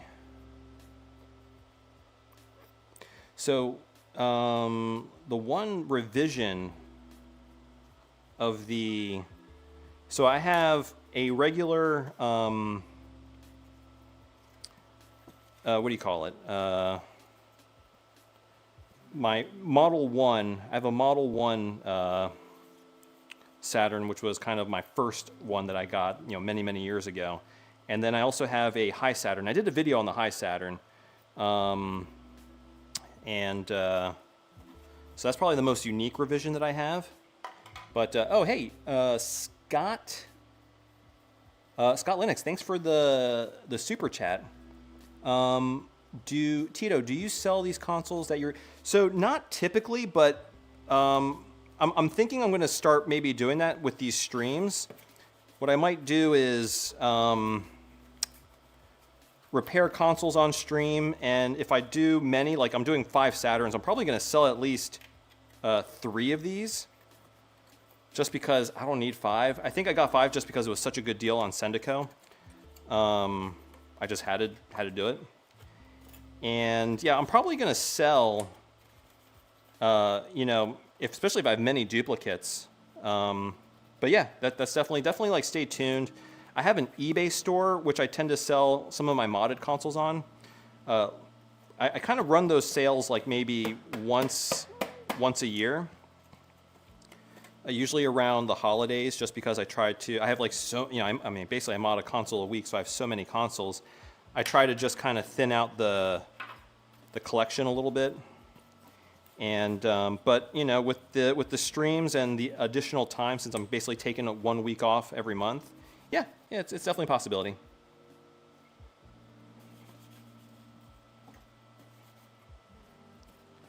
All right.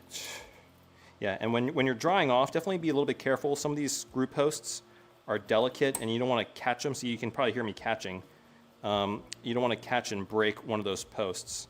So just be very gentle, and kind of just like more pat dry than kind of like rubbing everywhere. But yeah, this thing is way cleaner than it was before. Okay. And while these are drying a little bit, because we're going to really get them dry with the compressed air here in a second, I'm going to clean the boards. The motherboard was actually very clean. But the CD assembly was quite dirty, so that's going to need quite a bit of attention. Tito, do you remember the name of your PC case? Oh, on the the 486... You know, that my parents bought that way back in the day. I want to say it's just like a generic. I'm not sure if there was a particular brand. If you watch the video again, you can see where we bought it. It was in Pennsylvania, and I just think basically stores back in the day bought those, and they just sold them under their own brand, because I mean, not that it was their own brand, but their own like store. So you can see like it has like a label for the store, but it, or maybe it did have a brand. I think it was like STE or something like that. Yeah, I would definitely look there, but I don't remember the company specifically. Yeah. Oh, hey, we got someone from Spain. Welcome. All right. Okay, so I'm going to bring the boards over here.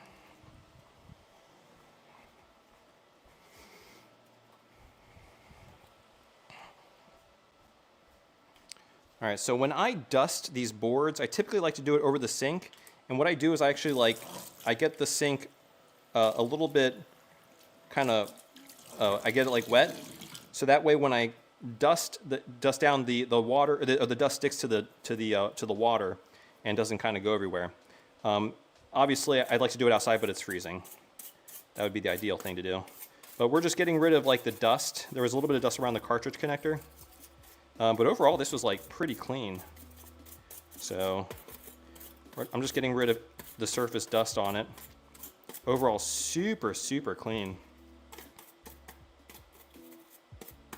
And these caps, again, these caps look fantastic. Like they're definitely not leaking, but you know, they may have lost their, they might be a little bit out of spec, lost their capacitance. So yeah, it's just a good idea to replace them. And there's not too many on this board actually. I mean, they're all kind of right here where the power comes in. And then we'll also kind of dust the controller ports around there. That's kind of another entryway for dust. But yeah, really just kind of around the controller port, just get rid of that dust. And yeah, this is good. This is a very clean board. Now what's more concerning is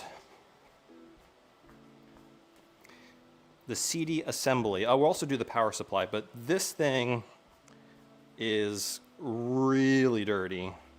I mean, if you just look at this, I mean, we got dust everywhere. I'm just going to kind of smooth the dust out as much as I can. And then I'm going to come in with a Q-tip here in a little bit and just get everything else.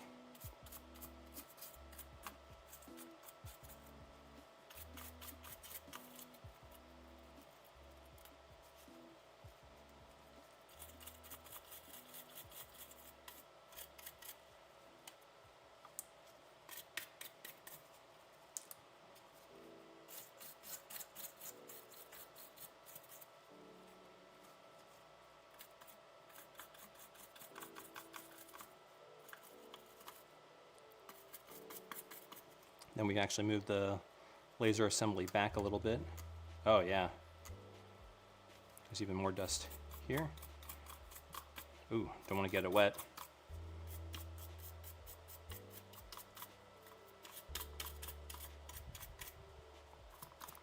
Okay, so I think that's as good as we're going to get it until we come in with a Q-tip to kind of get the rest, but that's looking pretty good. Definitely removed a lot of the dust. And we'll come in and clean that a little bit better.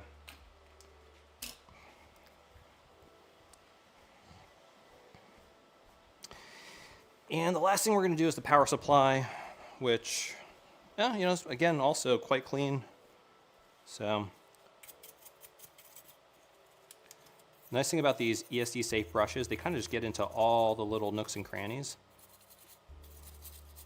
and just loosens all that dirt or dust.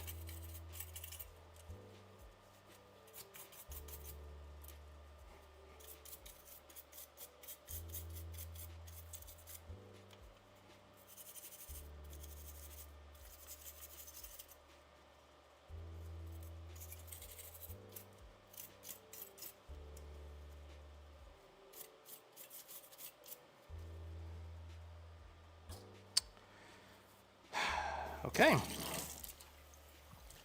so that's pretty much everything is now clean. I'm gonna wipe off these ESD safe brushes. Now I'm gonna bring everything over to the bench and we're gonna start kind of putting this thing back together and kind of cleaning while we move along, especially the laser assembly. So yeah, let's actually start with that. So I'm going to bring this back and let's work on the laser assembly.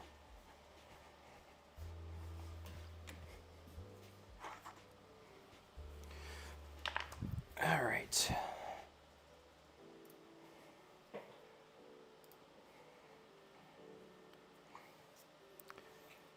All right, so basically kind of what I like to do is first remove the rail.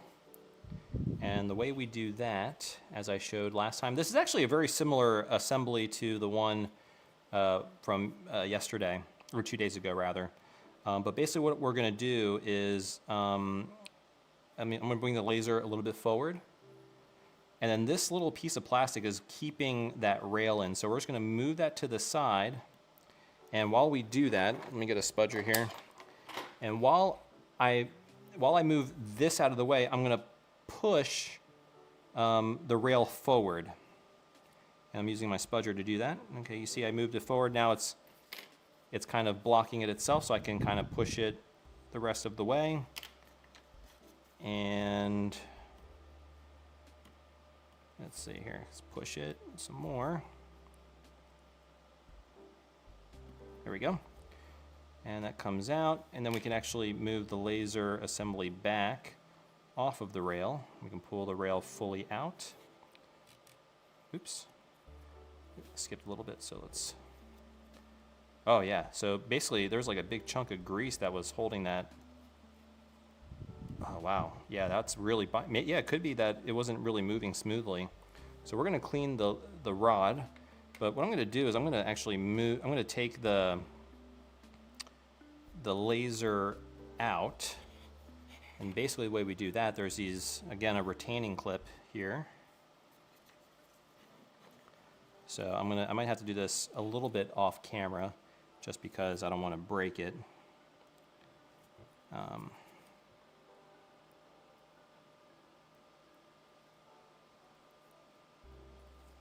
So that's one side. And you want to be very careful when handling. There's a lot of small ribbon cables. You don't want to touch the laser. Just want to be very, very careful here. And I think we got it. Maybe not. Actually, another nice trick is to get a flathead. Let me see if I can show this on camera. And I've already slightly lifted the bail on the connector. But what you can do is once you have enough room, you can kind of get behind the bail and then you can just twist and you get leverage with your, you just put a flathead in, and I don't know if you saw that, but you just twist. Let me get a bigger flathead. Yeah,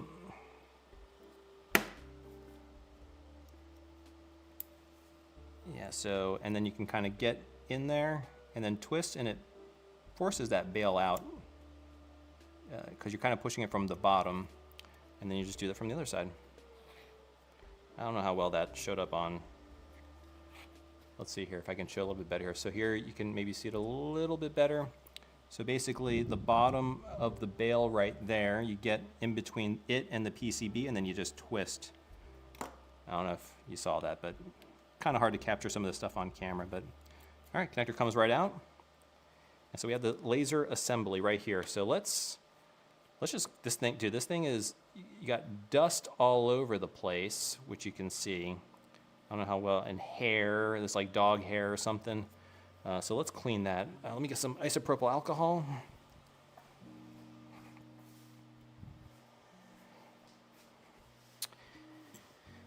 And we're just gonna go around, again, very gently. The last thing we're gonna clean is the laser, but we're just gonna go around, picking up any dust, which this is gonna pick up, and then we're just gonna kinda clean it up. Actually, it's like dog hair or cat hair.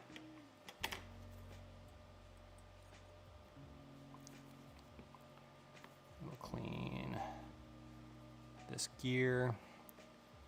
Just kind of get, oh yeah, dude, look at all this. Oh yeah, I mean, so basically, yeah, all this hair is kind of trapped where the rail goes, the rail guides.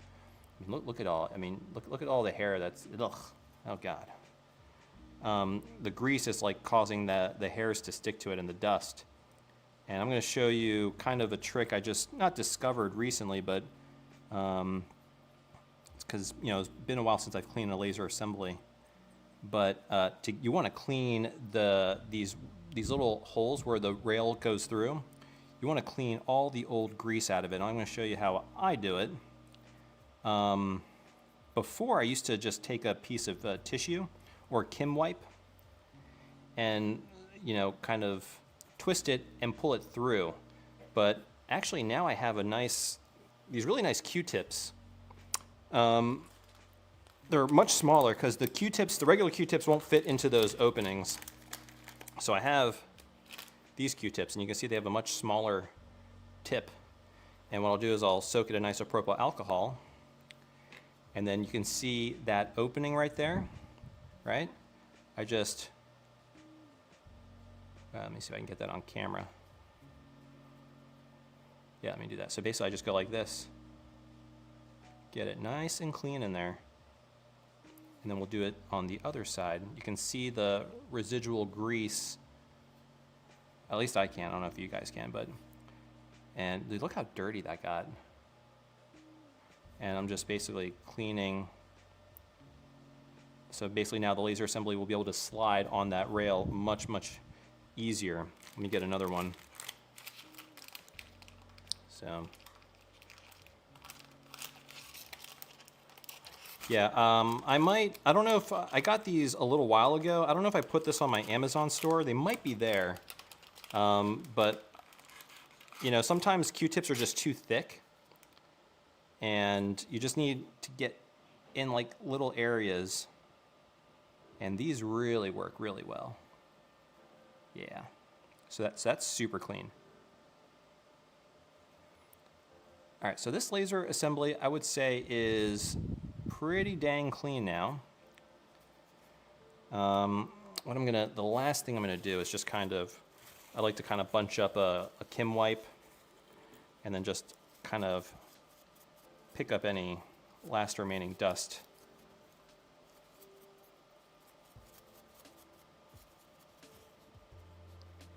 And I save the laser for last. Avoid the laser. All right, so this is how I'm gonna clean the laser. This is how I do it. I don't like using a Q-tip just because I feel like it's a little bit dangerous. What I do is I take the tip of a Kim wipe. I just put a little bit of isopropyl alcohol in it. That's actually a little bit too much. I'm gonna take some of that out. And then what I do is I just kind of gently go over the laser.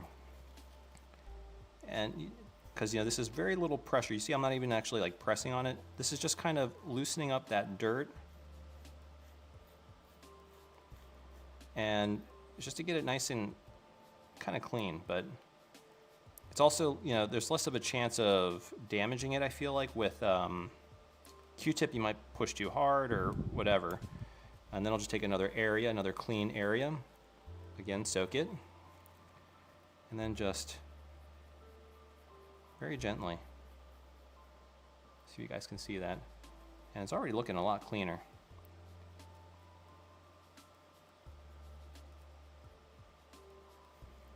Yeah, and then I'll take a dry, clean end, and then I'll just, so these Kim Tech wipes are kind of non-abrasive, lint-free, dust-free.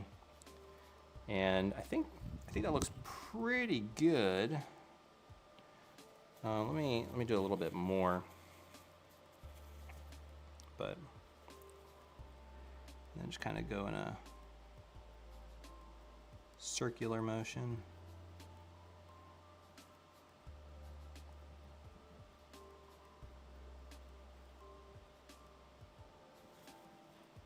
Yeah, hopefully it was just a matter of cleaning. That'd be amazing. Okay. All right, so I think that's as clean as it's gonna get. So we'll set that aside. And then what we're gonna do is we're gonna clean around where the laser module kind of rides up against, which is this edge right here. So I'm getting rid of all that old grease and just really, actually I'm just gonna clean the whole metal surface because this thing is pretty nasty. Oh my God, look, dude, look at that. Wow, yeah, it's just like super, super nasty.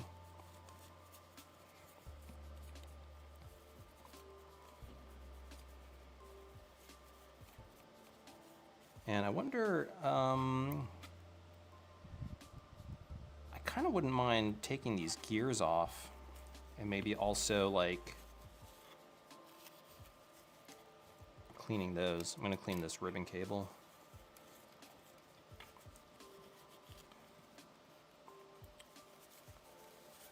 Yeah, because the capacitors on this look perfectly fine.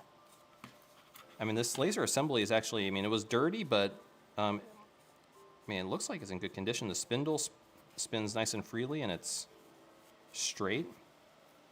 Yeah, I am a little, this does look, I mean, it does seem to spin freely, but it just looks so dirty, and there is old grease on it. Yeah, how do these, I'm wary of removing them just because I don't want to obviously break it. And if it's not, well, it is, I guess, well, we'll see. We're going to test it. I'm going to clean around it with a bigger Q-tip.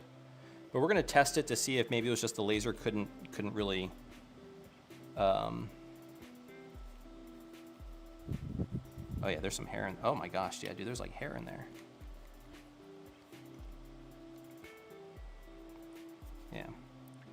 Let's get rid of that.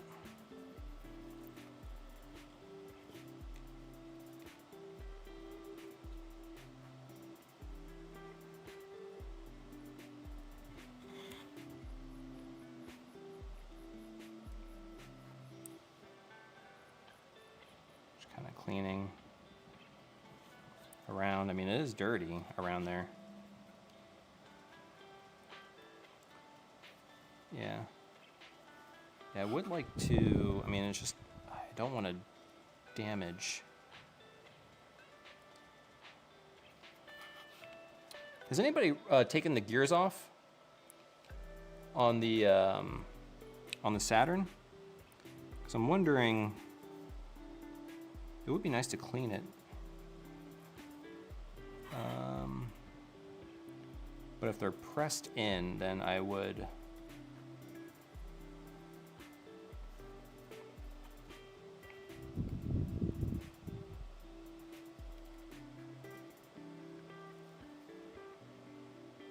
You know, so this plate is connected. Oh yeah, no, there's I'd have to remove the spindle.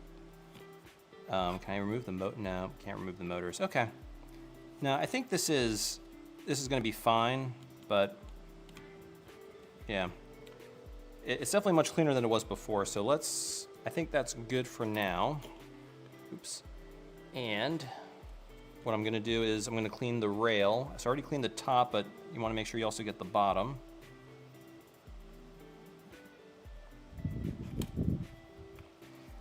Okay, and then we're going to clean the actual rail itself. Again, I'm just going to take a Kim wipe and isopropyl alcohol, and that's going to get all the old grease off. Okay. All right, so now we're ready to put the laser assembly back in. What I'm going to do first is connect the ribbon cable. So let's go ahead and do that.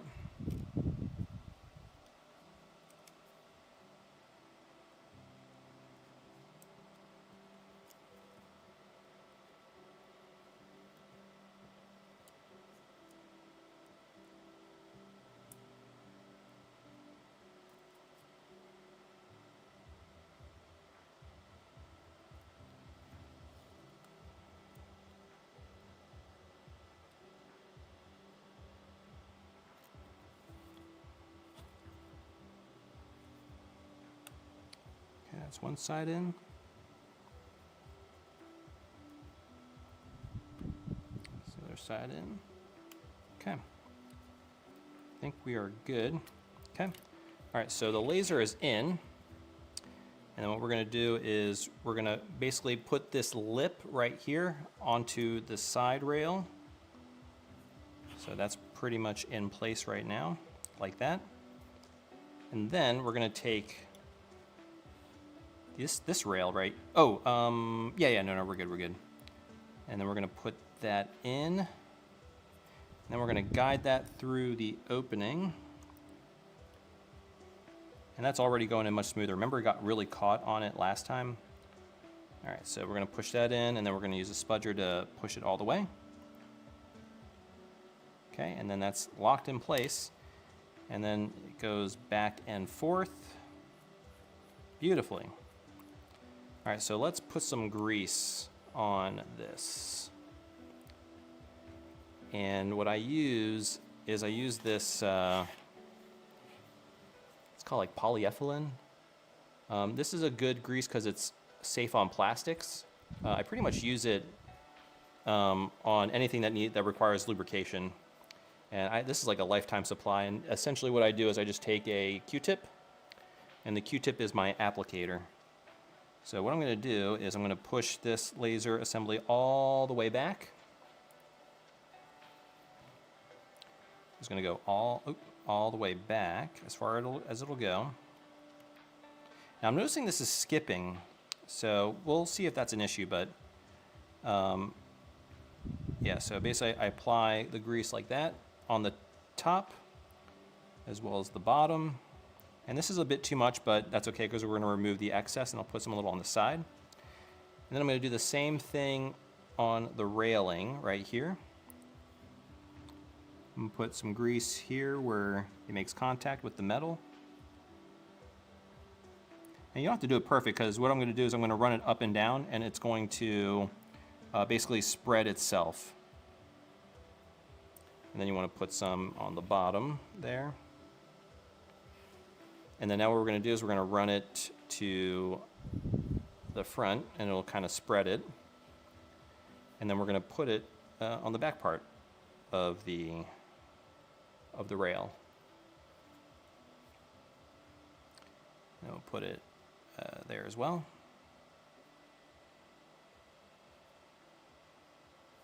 Put some on the bottom.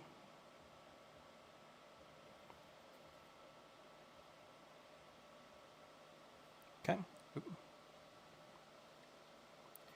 And then we'll run that backwards and forward. That's looking pretty good, guys. Now you'll see that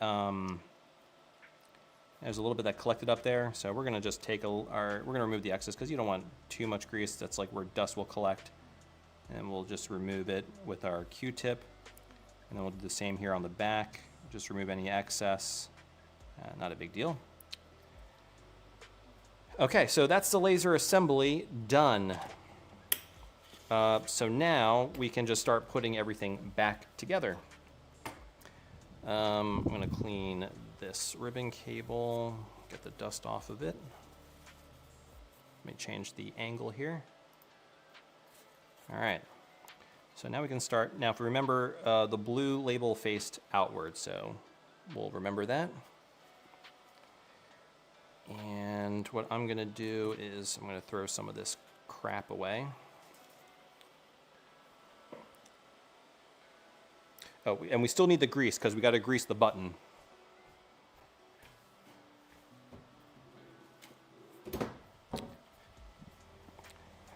All right, so what I'm gonna do is I'm gonna actually move over to the sink, and we're gonna dry out the rest of the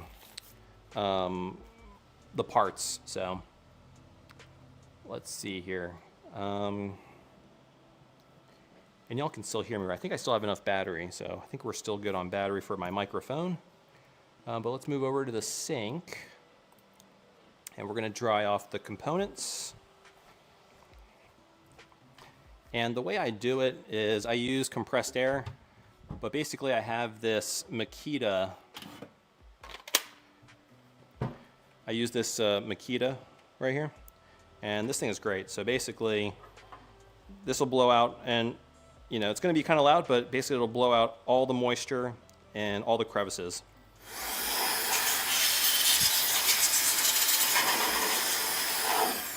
Before I do that, there's a lot of dust in this sink from when I was dusting the PCB, so let's get rid of that. But yeah.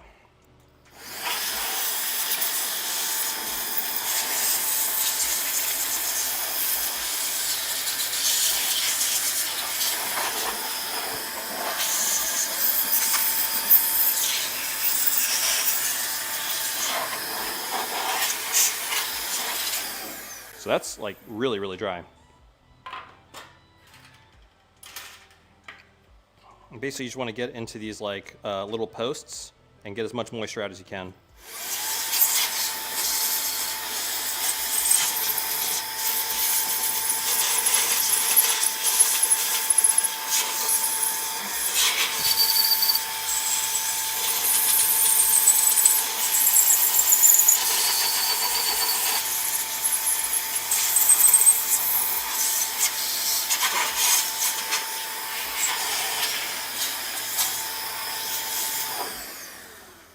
Pretty good. And there's really no place for moisture. This is pretty dry. The only other places or things that you have concern are the buttons, because they have these like little openings where moisture can get trapped in, so that's good. And then anything that might have little crevices where moisture can get trapped.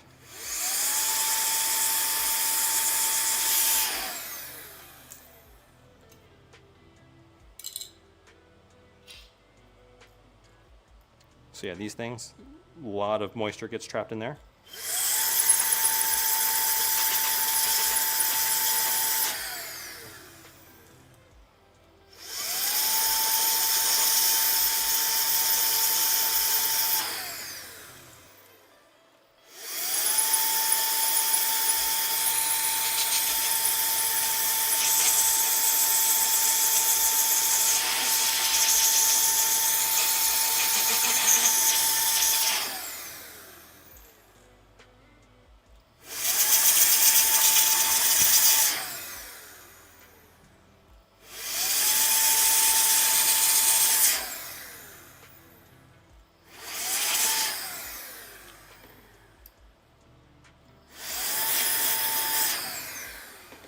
All right, and that's it. So let's head over to the bench and put this thing back together. Yeah, I think we're pretty much ready. Okay, I'm gonna put all the small parts in here so I don't lose them. It's easier to bring it over in one shot. So these are all the small bits. Now, of course, I'm doing it over the sink, which is a little bit dangerous because you don't wanna have any of these parts go into the drain. That would be very bad. But I'm just living a little risky. All right, so I think these are all pretty much the small components here. I'll also, take this.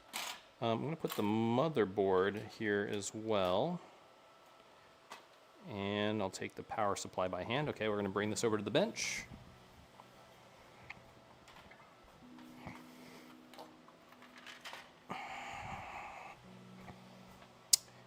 And then we just need the upper parts and the RF shielding. That's this,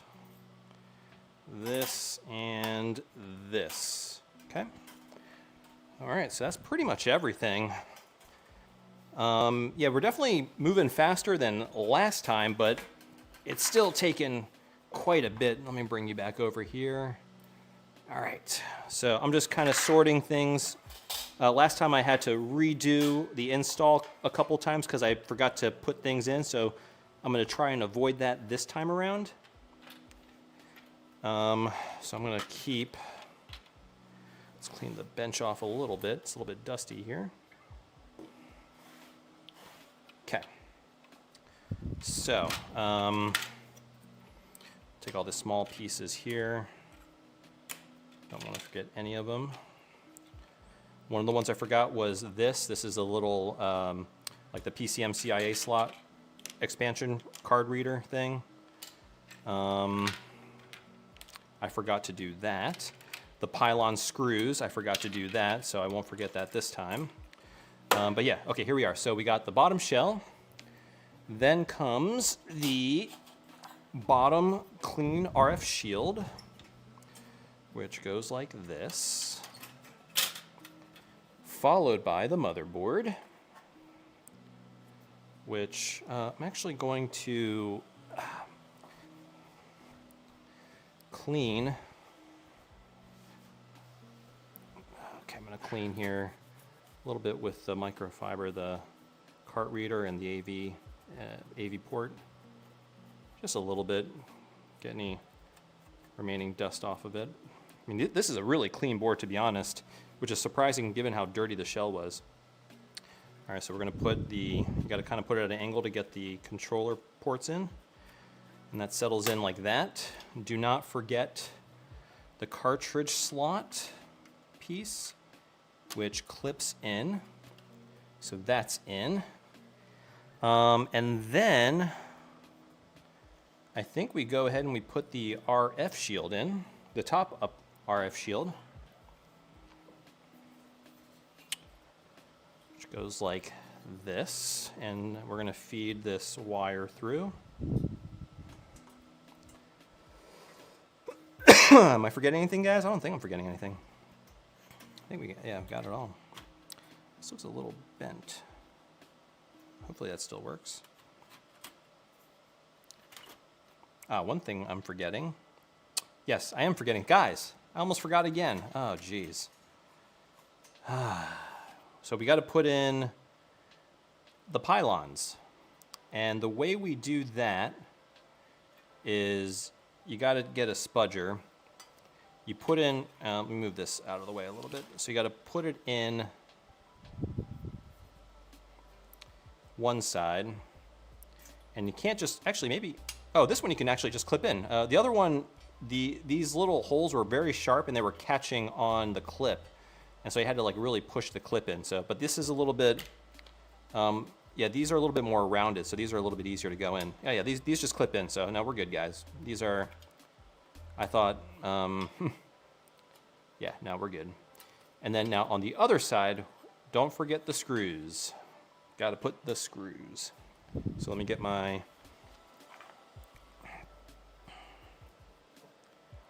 screws here.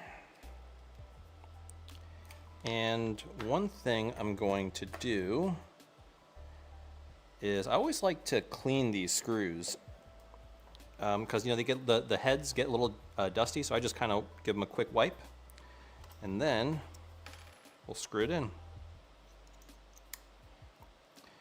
I really hope this fixed the CD assembly. That would be absolutely amazing. Okay, so we're screwing in these pylons. I feel like this is a little over-engineered that they screwed these pylons. Well, I guess since they're clipped, you don't want them popping out. But it's like a lot of extra screws. Okay.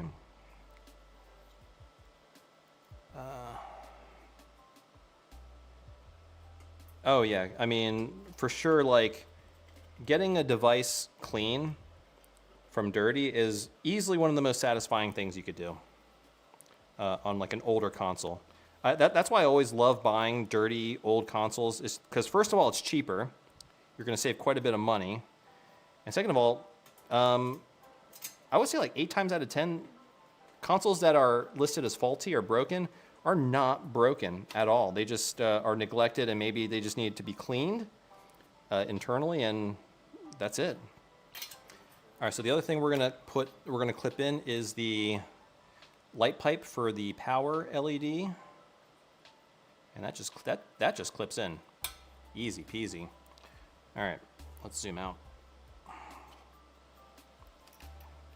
All right, so are we forgetting anything else, guys? We got this, we got the pylons. Those are all things I forgot last time, and I had to take the RF shield off even after I screwed it in.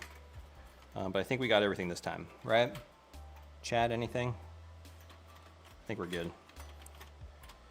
All right, so that's going to settle in nicely there. Beautiful. And next we're going to install the RF shielding. But one thing I've forgotten many times is this little guy right here. This is that like grounding strip.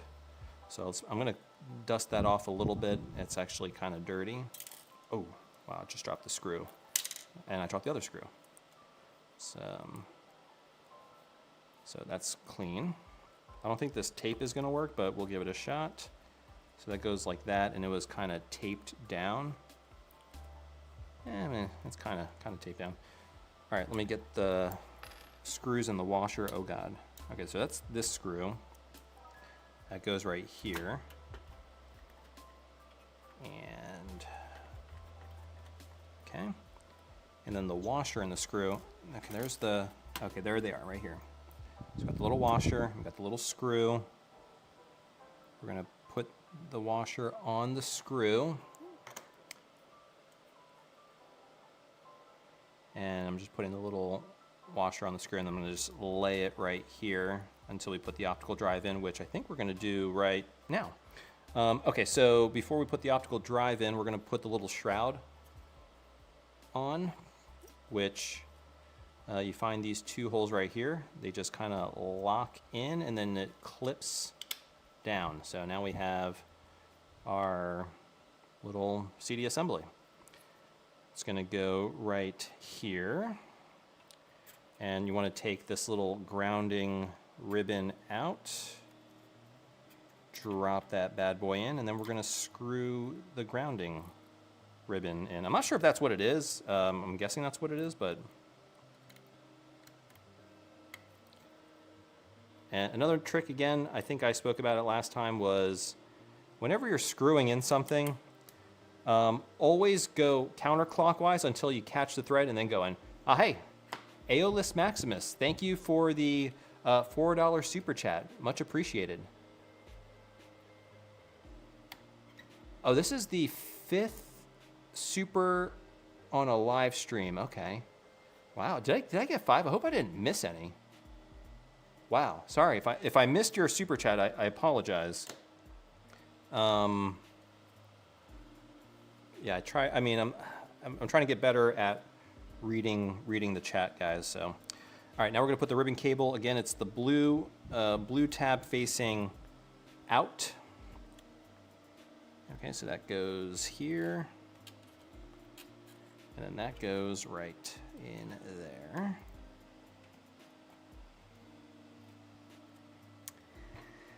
Okay, I don't think we forgot anything. Okay, so now we got this, which is for the power supply insulation.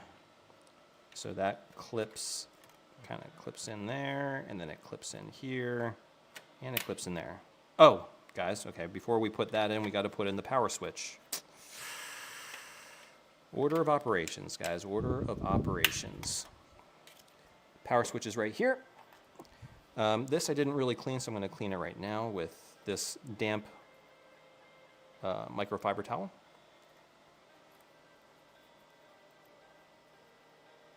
Hey, we got Juan from La Cuerva. Oh yeah, Live Cuerva. So I think that is the person I ordered the RF screws. Yes.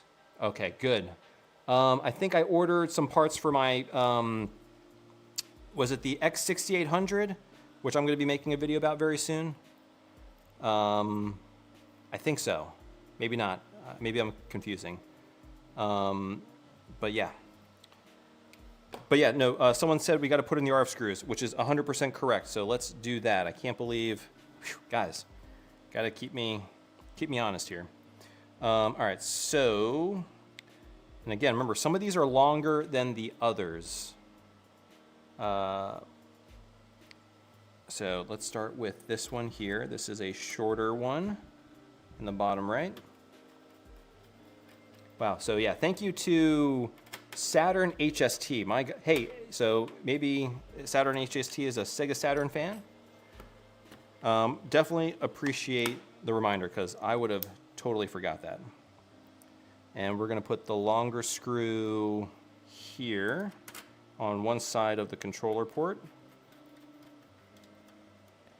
Okay, and then a shorter one goes in the middle right here.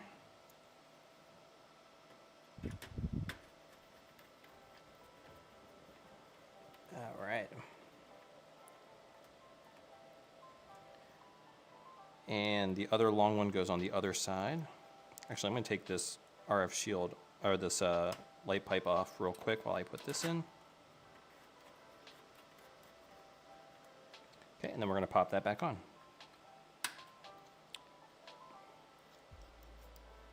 Okay. Counterclockwise, and then we go in. I really hope this works. That would be amazing. Now the problem on the other console seems a little bit more serious. It's just a black screen. I'm not sure if I'm gonna be able to fix that one. I hope I can. All right, and then these two long screws go on either side of the cartridge connector. Let's see here. Oh, hey, what's Ken making? Ken is on the live stream. How you doing, Ken? I still got to pick up the Analog 3D. I have not forgotten about that. I have not forgotten about that.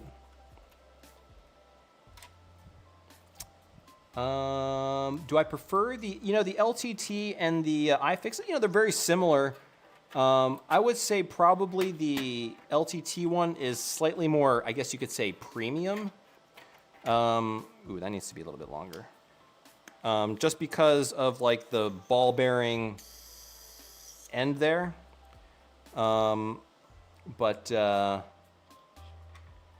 Yes, so, but other than that, I mean, they both serve their purpose. They're both quality drivers. So, and I don't know about price-wise if they're any different. I mean, that might be the deciding factor, but really they're both fantastic. Okay, so we got all the RF screws in. So actually, when we put the power supply in, I'm going to test it. We're going to test it first before I put it all together.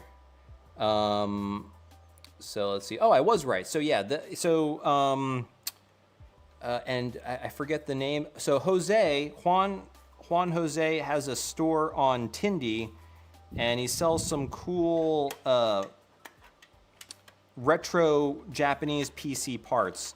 And I bought some from him. He gave me a good deal, so I appreciate that. Yeah, I have a video on my X68000 coming hopefully soon. So we'll see how that. Oh, guys, I forgot again. Jeez Louise, I got to put the power switch in. Whew. Keep on forgetting. Man. Oh, yeah, I mean, not really a secret, but yeah, so yeah, I let Ken borrow the analog 3D for his video, but yeah, all right, so let's put this power switch on, which if you haven't seen, you should check out. You can learn a lot about the analog 3D, kind of more of how it works and all that. What's Ken making? All right, so let's put in the power switch. Okay, got it. Perfect. And we'll put it on the other side.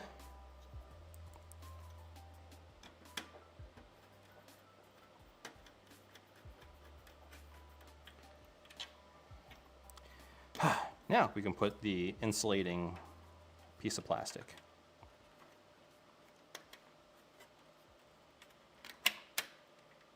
Perfect.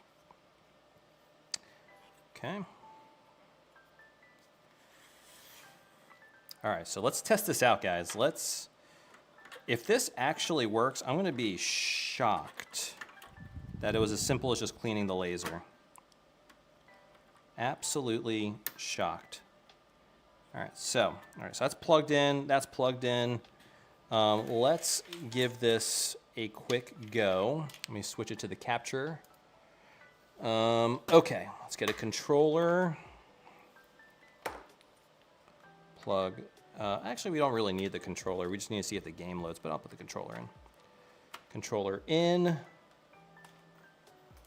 AV port in. Power in. I should have plugged that in. I mean, screwed that in, rather. Well, let's put... Oh, yeah, no, actually, I do need the controller, so good thing. And let's put the game, and let's see if it works. So I'm going to hold the read switch for the disk cover closed. Okay, we get power. I hear it's spinning. Get out of here, guys. Get out of here. Okay, let's see. It's definitely spinning more than it did before, I think, maybe. Okay, that's good. BIOS load. The CD is moving way more too. Okay, wait, slowing down. Oh no, it's speeding up. Hey, guys, that's all it was. I think it was just a dirty laser lens, and it just couldn't read the. Yeah, dude, that's it. That's all it was. It just couldn't read the CD. Yeah, so. But yeah, now it's clean. The laser lens is clean, so now it can read the CD perfectly fine. So this is 100% working Saturn. And like I said, you know, I've been surprised. All of the Saturns that I've opened have been, in the inside at least, fairly clean. All the capacitors appear to be in good condition, although, you know, whether they're out of spec or not, they might be. So it probably doesn't hurt to change them, but they don't appear to be leaking. None of them are bulged anywhere on the board. So, and this one was a really bad, I mean, this one looked like it was like stored in a non-climate controlled area, like a basement or something, because I feel like that's like the only place where the shell could get that dirty, or the attic or something like that.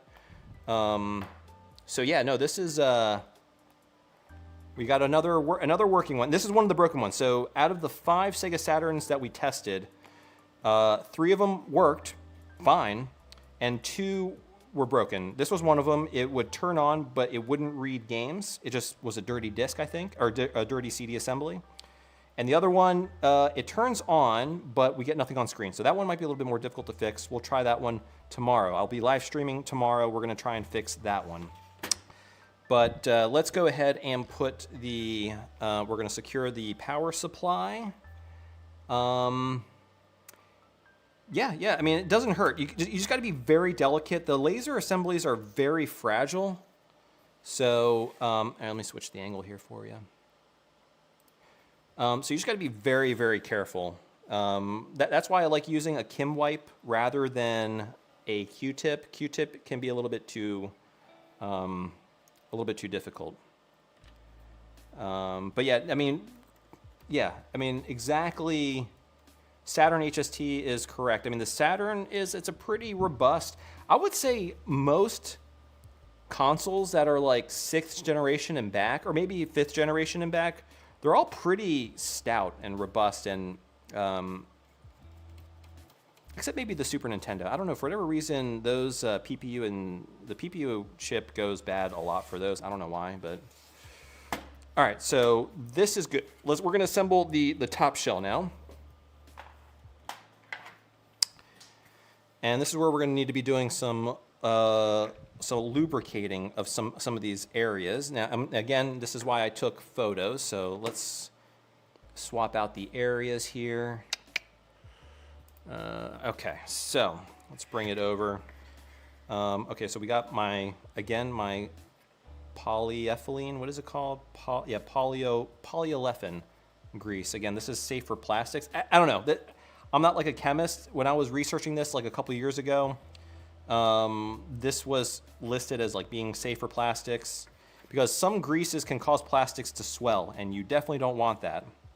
But yeah, so basically I'm just going to put a little bit of grease right there, just to lubricate the disc door button.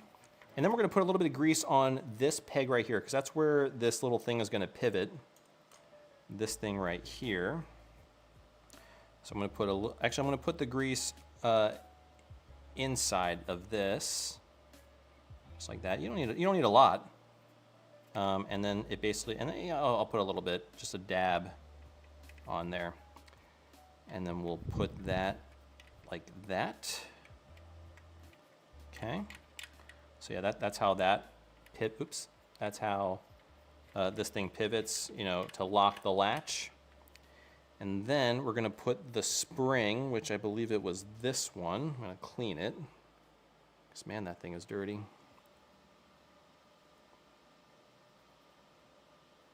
And actually, I'm actually going off of memory here, so let's see. I think this was, yeah, like it went like that, and then this piece kind of went around like that. And then we had, before I forget, well, actually what I'll do is, because I can also get it on the button, but this then, I need a smaller screwdriver.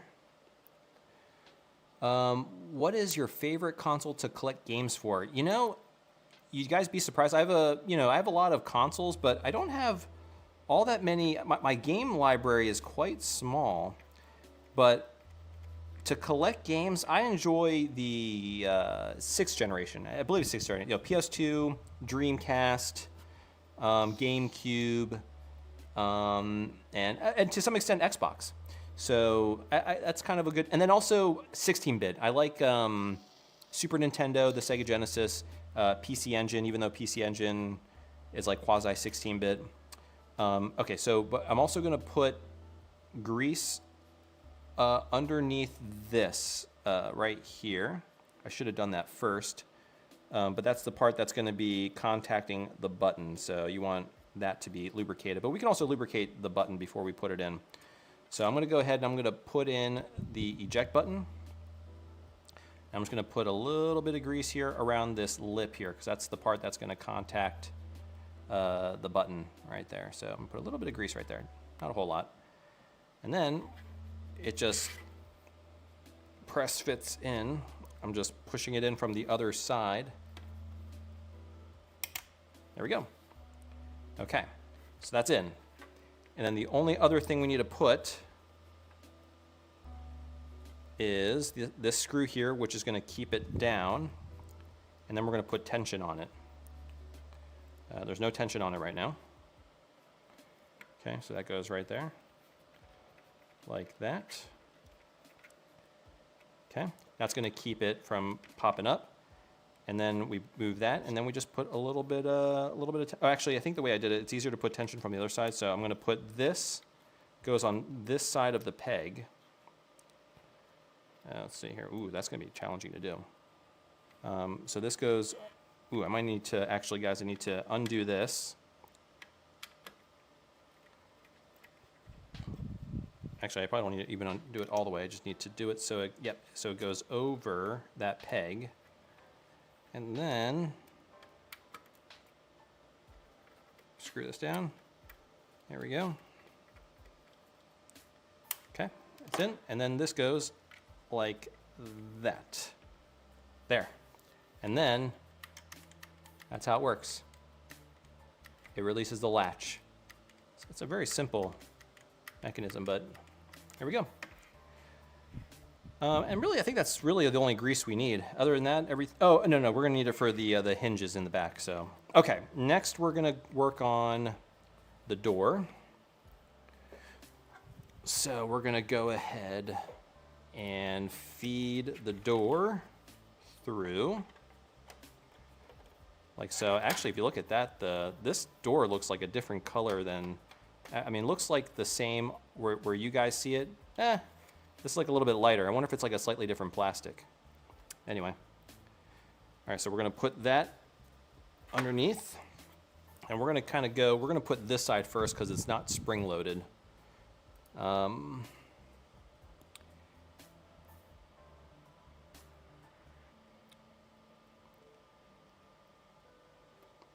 Yeah, PS2 is fantastic. Fantastic. Okay. So this side, now I'm gonna have to pull up the pictures because I'm not gonna remember how they go. Okay. So let's go to photos. Oh, that's right. Yeah. So we wanna make sure. Oh, okay, that's easy. Oh, that's real. Oh, that's right. This is a pretty easy one because I think it's just one piece. And this basically just goes just like, oh wait, hold on. Okay, so one thing we gotta make sure is this little peg goes into that hole. So I'm gonna actually put some grease on that. So just put a little bit of grease on that peg. And that goes right into that. So this might be a little bit challenging, actually. Actually, I wonder if maybe will opening it make it align? Oh yeah, maybe that. Actually, yeah, so I kind of moved it out, and that allowed me to, come on. There we go. So now it's in, and then we can kind of put it in place. There we go. So now it's in place and locked. Okay, there we go. And all that requires is 2 screws, and that's done. That's pretty much done skis right there. So 1 screw goes back here by the damper gear. Ooh, see, I almost cross-threaded here. Guys, don't cross-thread your screws. Always go counterclockwise, and then catch the thread, and then screw it in. So go counterclockwise, catch the thread, and it goes in smooth. Beautiful. Okay, so now I'm gonna put in the cartridge slot cover. And the way this worked was we put the spring on this like that. And I'm not gonna, this one doesn't need to be greased. And then I'm gonna put a little bit of tension. Oh, actually, this, ooh, actually, I think the way we gotta do this, okay, I might have gone a little ahead of myself. So you gotta put it into that hole first. And then, yeah, you gotta like, ooh, yeah, so let me, I think I'm gonna have to unscrew this. Yeah. So this is kind of like the other one. I'm gonna unscrew. I'm just gonna slightly unscrew that. I just need to get underneath and put that in, so I don't need to unscrew this all the way. So let's slightly lift this up to the side and push it in front. There we go, and that's it. Easy. Okay, that wasn't too bad. That was gonna be a little bit tougher than it actually was, but now that worked out well.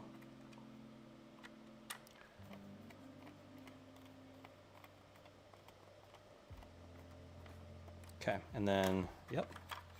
So that is perfect. And now we just got to put the last one. Oh, guys, we can't forget the button. We'll do that in a second. But now this, we have one large screw, or not screw, a spring that we got to put first. I'm just cleaning the spring. It's a little bit dusty. And this essentially, I believe it kind of goes like that. Yeah, so it goes on just, so it goes on, let me do that again. So basically you just put it over that peg and it goes over like that. And what I'm gonna do is I'm gonna put a little bit of grease onto that. Just a little bit. Okay. And then that goes in, I'm trying to look at it. There we go. Goes in right there, clips in, and that's it. And then we just screw those last two screws in. Guys, we're almost done here. What time is it? Okay, 8:30. Yeah, I said we were going to do 2. That definitely, clearly was not going to happen. But at least we got 1, and I think we did it pretty quick. So I'm going to try and finish that by 9. Let's see if we can finish this by 9 o'clock.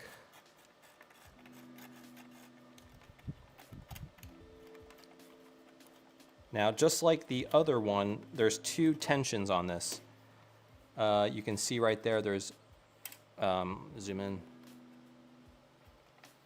So you can either put the spring on this lower spot here, that's high tension, or this upper spot here, which is low tension. I like low tension, because I like the disc tray to open up slowly. So I'm going to put it on that top one. See how I did that? Now you could put it, actually it was set to the low one. That's high tension, so I'm going to put it on low tension. It's actually interesting Sega decided to do that. I don't know why they did that, but anyway, they did. Okay, so now we have a nice and buttery smooth disc tray. Look at that. And look, see how it goes kind of nice and slow? Now, if we put it to the high tension, it's going to go up a little bit faster. Let's see how much faster. I don't know how noticeable that is. A little bit faster. See here. Yeah, I do enjoy doing the live streams. I get to hit 2 birds with 1 stone. I get to live stream, and then I get to also clean and repair these consoles that they're in my back burner. So I'm always thinking about doing them, and this gives me a good opportunity to do it. I'm going to go ahead and put the reset button in. Ooh, before we do that, remember the reset button had this kind of thing. I think you just push it in. Doesn't matter which way. Yeah, just anyway. Okay, so that goes in there. Then we just press it in, and that's it. Okay. Now, all we gotta do, we gotta press, now last time, so this has to go in, you see how there's 2 ridges on this button? I don't know if you can see that. So this button has 1 ridge there. Let's see here, how is it gonna focus on that? Let me focus on there we go. So you see how this button has a ridge right here and a ridge right here? The button can sit on that top ridge, but it can also sit at the low ridge. You want it to sit at the low one, because if you sit it, the button will be too high if it's on the top one. So you got to click it down twice. So here, I'll show you how I do that. So I'm going to put the button in, and that's 1 click in. That's 2 click in. So that's fully in now. You got to click it in twice. Okay? Hopefully that makes sense. I didn't know that before, so. Okay, so now let's over the table, and kind of the last thing we got to do, make sure that this is aligned. It is. And we're just going to pop that bad boy in. Yeah, so we got the little light pipe fit in there. Power switch goes smoothly. Reset button works. That works. Now, all we got to do is button this bad boy up. And the way I'm gonna use my electronic screw, but that still doesn't change the fact that what we do is we go counterclockwise, it catches, and then you can just go, and this stops when it hits tension, which is, I like it. So this doesn't over screw the, over tighten the screw, which is nice. Okay, so we're gonna counterclockwise. Ooh, it's not catching.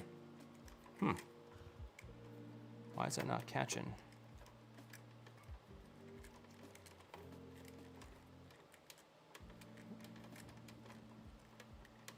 There it goes. Okay, and then, ooh, that doesn't feel right. See, I feel like let's see. Actually, what I'm gonna do is, for this one, let's see if we can, oh, that doesn't reach. Hold on a second, let me get my other screwdriver.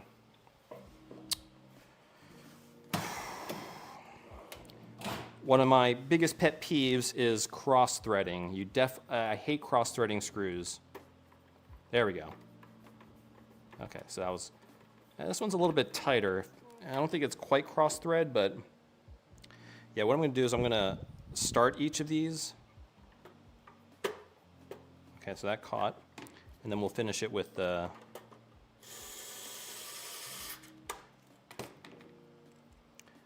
yeah, we should be able to do it with the rest with these. That was just an anomaly, I think. Catch the thread. Beautiful.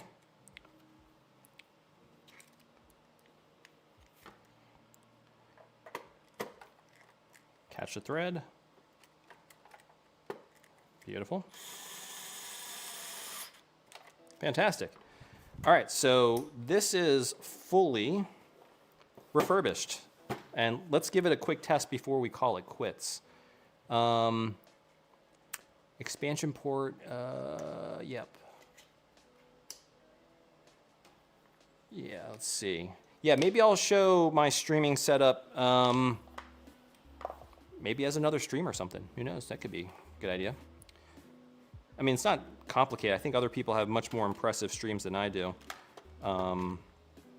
But let's give, we're gonna try a game again, just to make sure that's still working. A regular disc, I mean.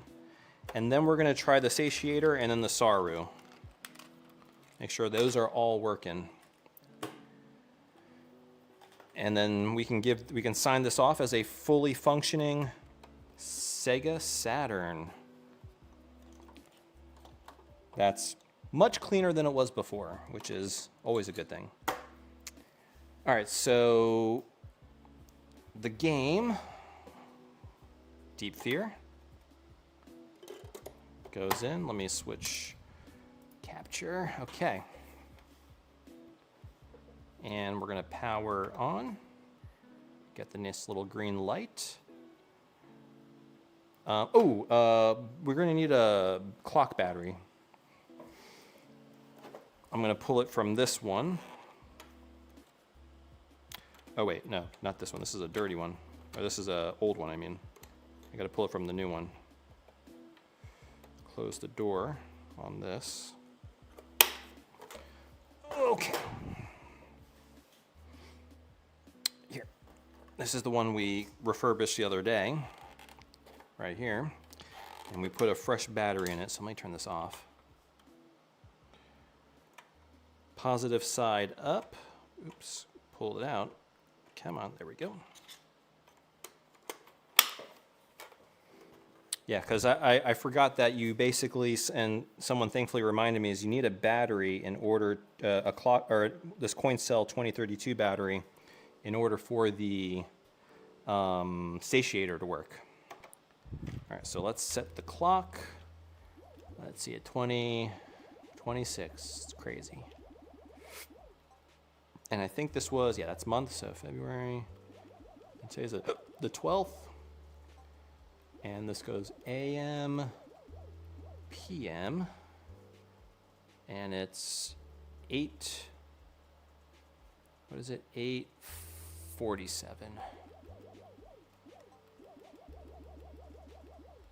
Okay. All right. And so we're playing the disc, and we're going to see if the disc works, which it's looking like it is. Do you recommend satiator over the Saru? So yeah, we talked about this yesterday. The only problem with the satiator, I think, is that and I'm not sure if I mentioned this in the video, but I feel like a con is that it requires the coin cell battery. But the satiator is expensive, if I remember correctly.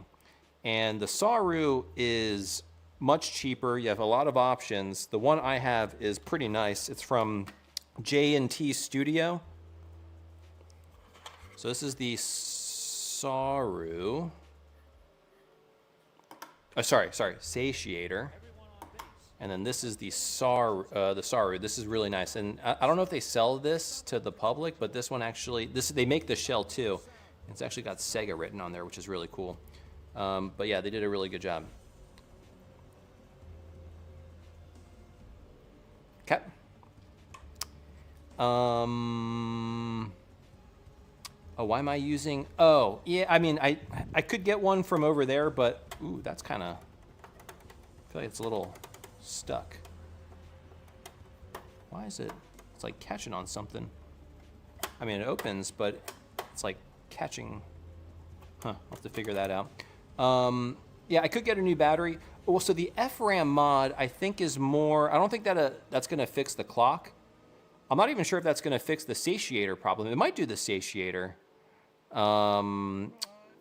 It might allow you. I don't know. Actually, if someone in chat knows if doing an FRAM mod does that allow you to use the satiator, that'd be pretty cool. Okay, so obviously this is working. The disk drive is working. The cartridge. Okay, so I don't like the Saru because it doesn't like to read the cartridge. Oh, okay, yeah, that could be a good reason.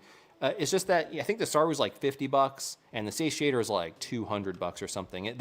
I might be getting the prices wrong, but I just remember that the satiator was quite a bit more expensive.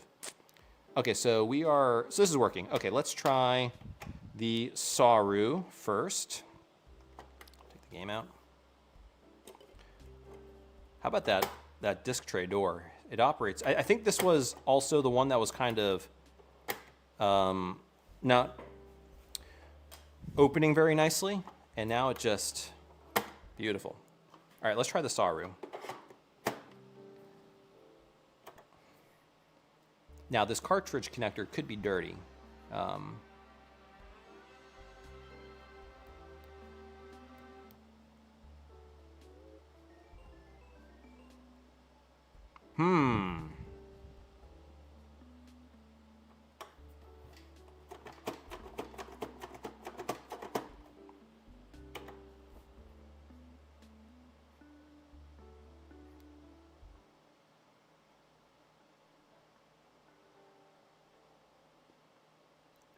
Okay, Saru's not working. Let's see here. Those contacts are probably quite dirty. I think I have. No, I don't. Let's give that another shot.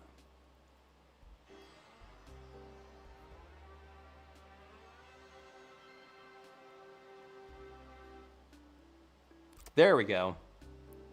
Okay, so yeah.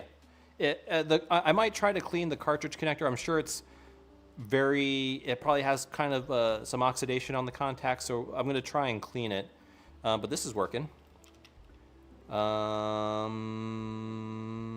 think I tried to do Grandia before, and that wasn't working for whatever reason. Let's do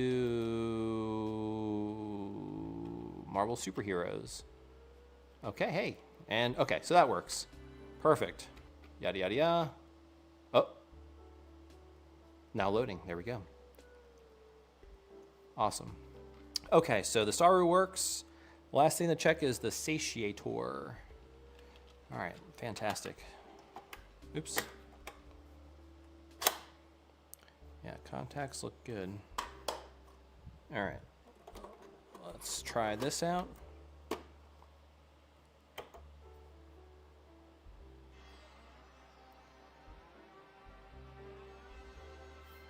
yeah, no, I'm glad you guys could come on down and join the stream. Thank you for coming in, guys. And yeah, sorry works, guys. We are good. Let me try Grandia here. Because yeah, for whatever reason, oh, it works. It wasn't working on the saw roof for whatever reason. And perfect. Guys, we got a fully working, from broken to working. It wasn't really broken. I mean, you know, it just, the laser lens just needed to be cleaned. But we went a little overboard and we kind of gave it a nice deep clean. And honestly, that's what it's all about. Giving these consoles a second lease on life. So, okay, what do y'all think? What time is it? Wow, 9 o'clock. I said at 8:30, 8:39, so pretty good. I think we did pretty good here. Yeah, so yeah, I think that's probably all I'm gonna do tonight.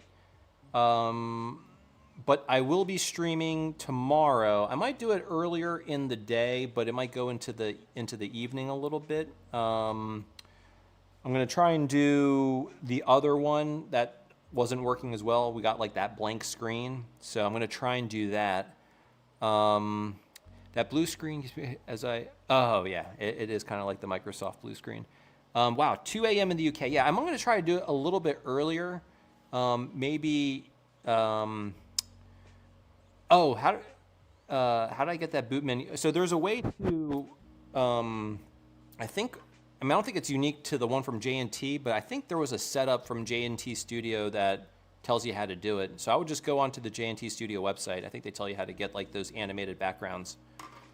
But yeah, so for Hot Cows, I think I might try to stream earlier tomorrow, maybe like lunchtime, 12 or 1 o'clock. Just to do a slightly earlier one, and yeah, we'll see how that goes.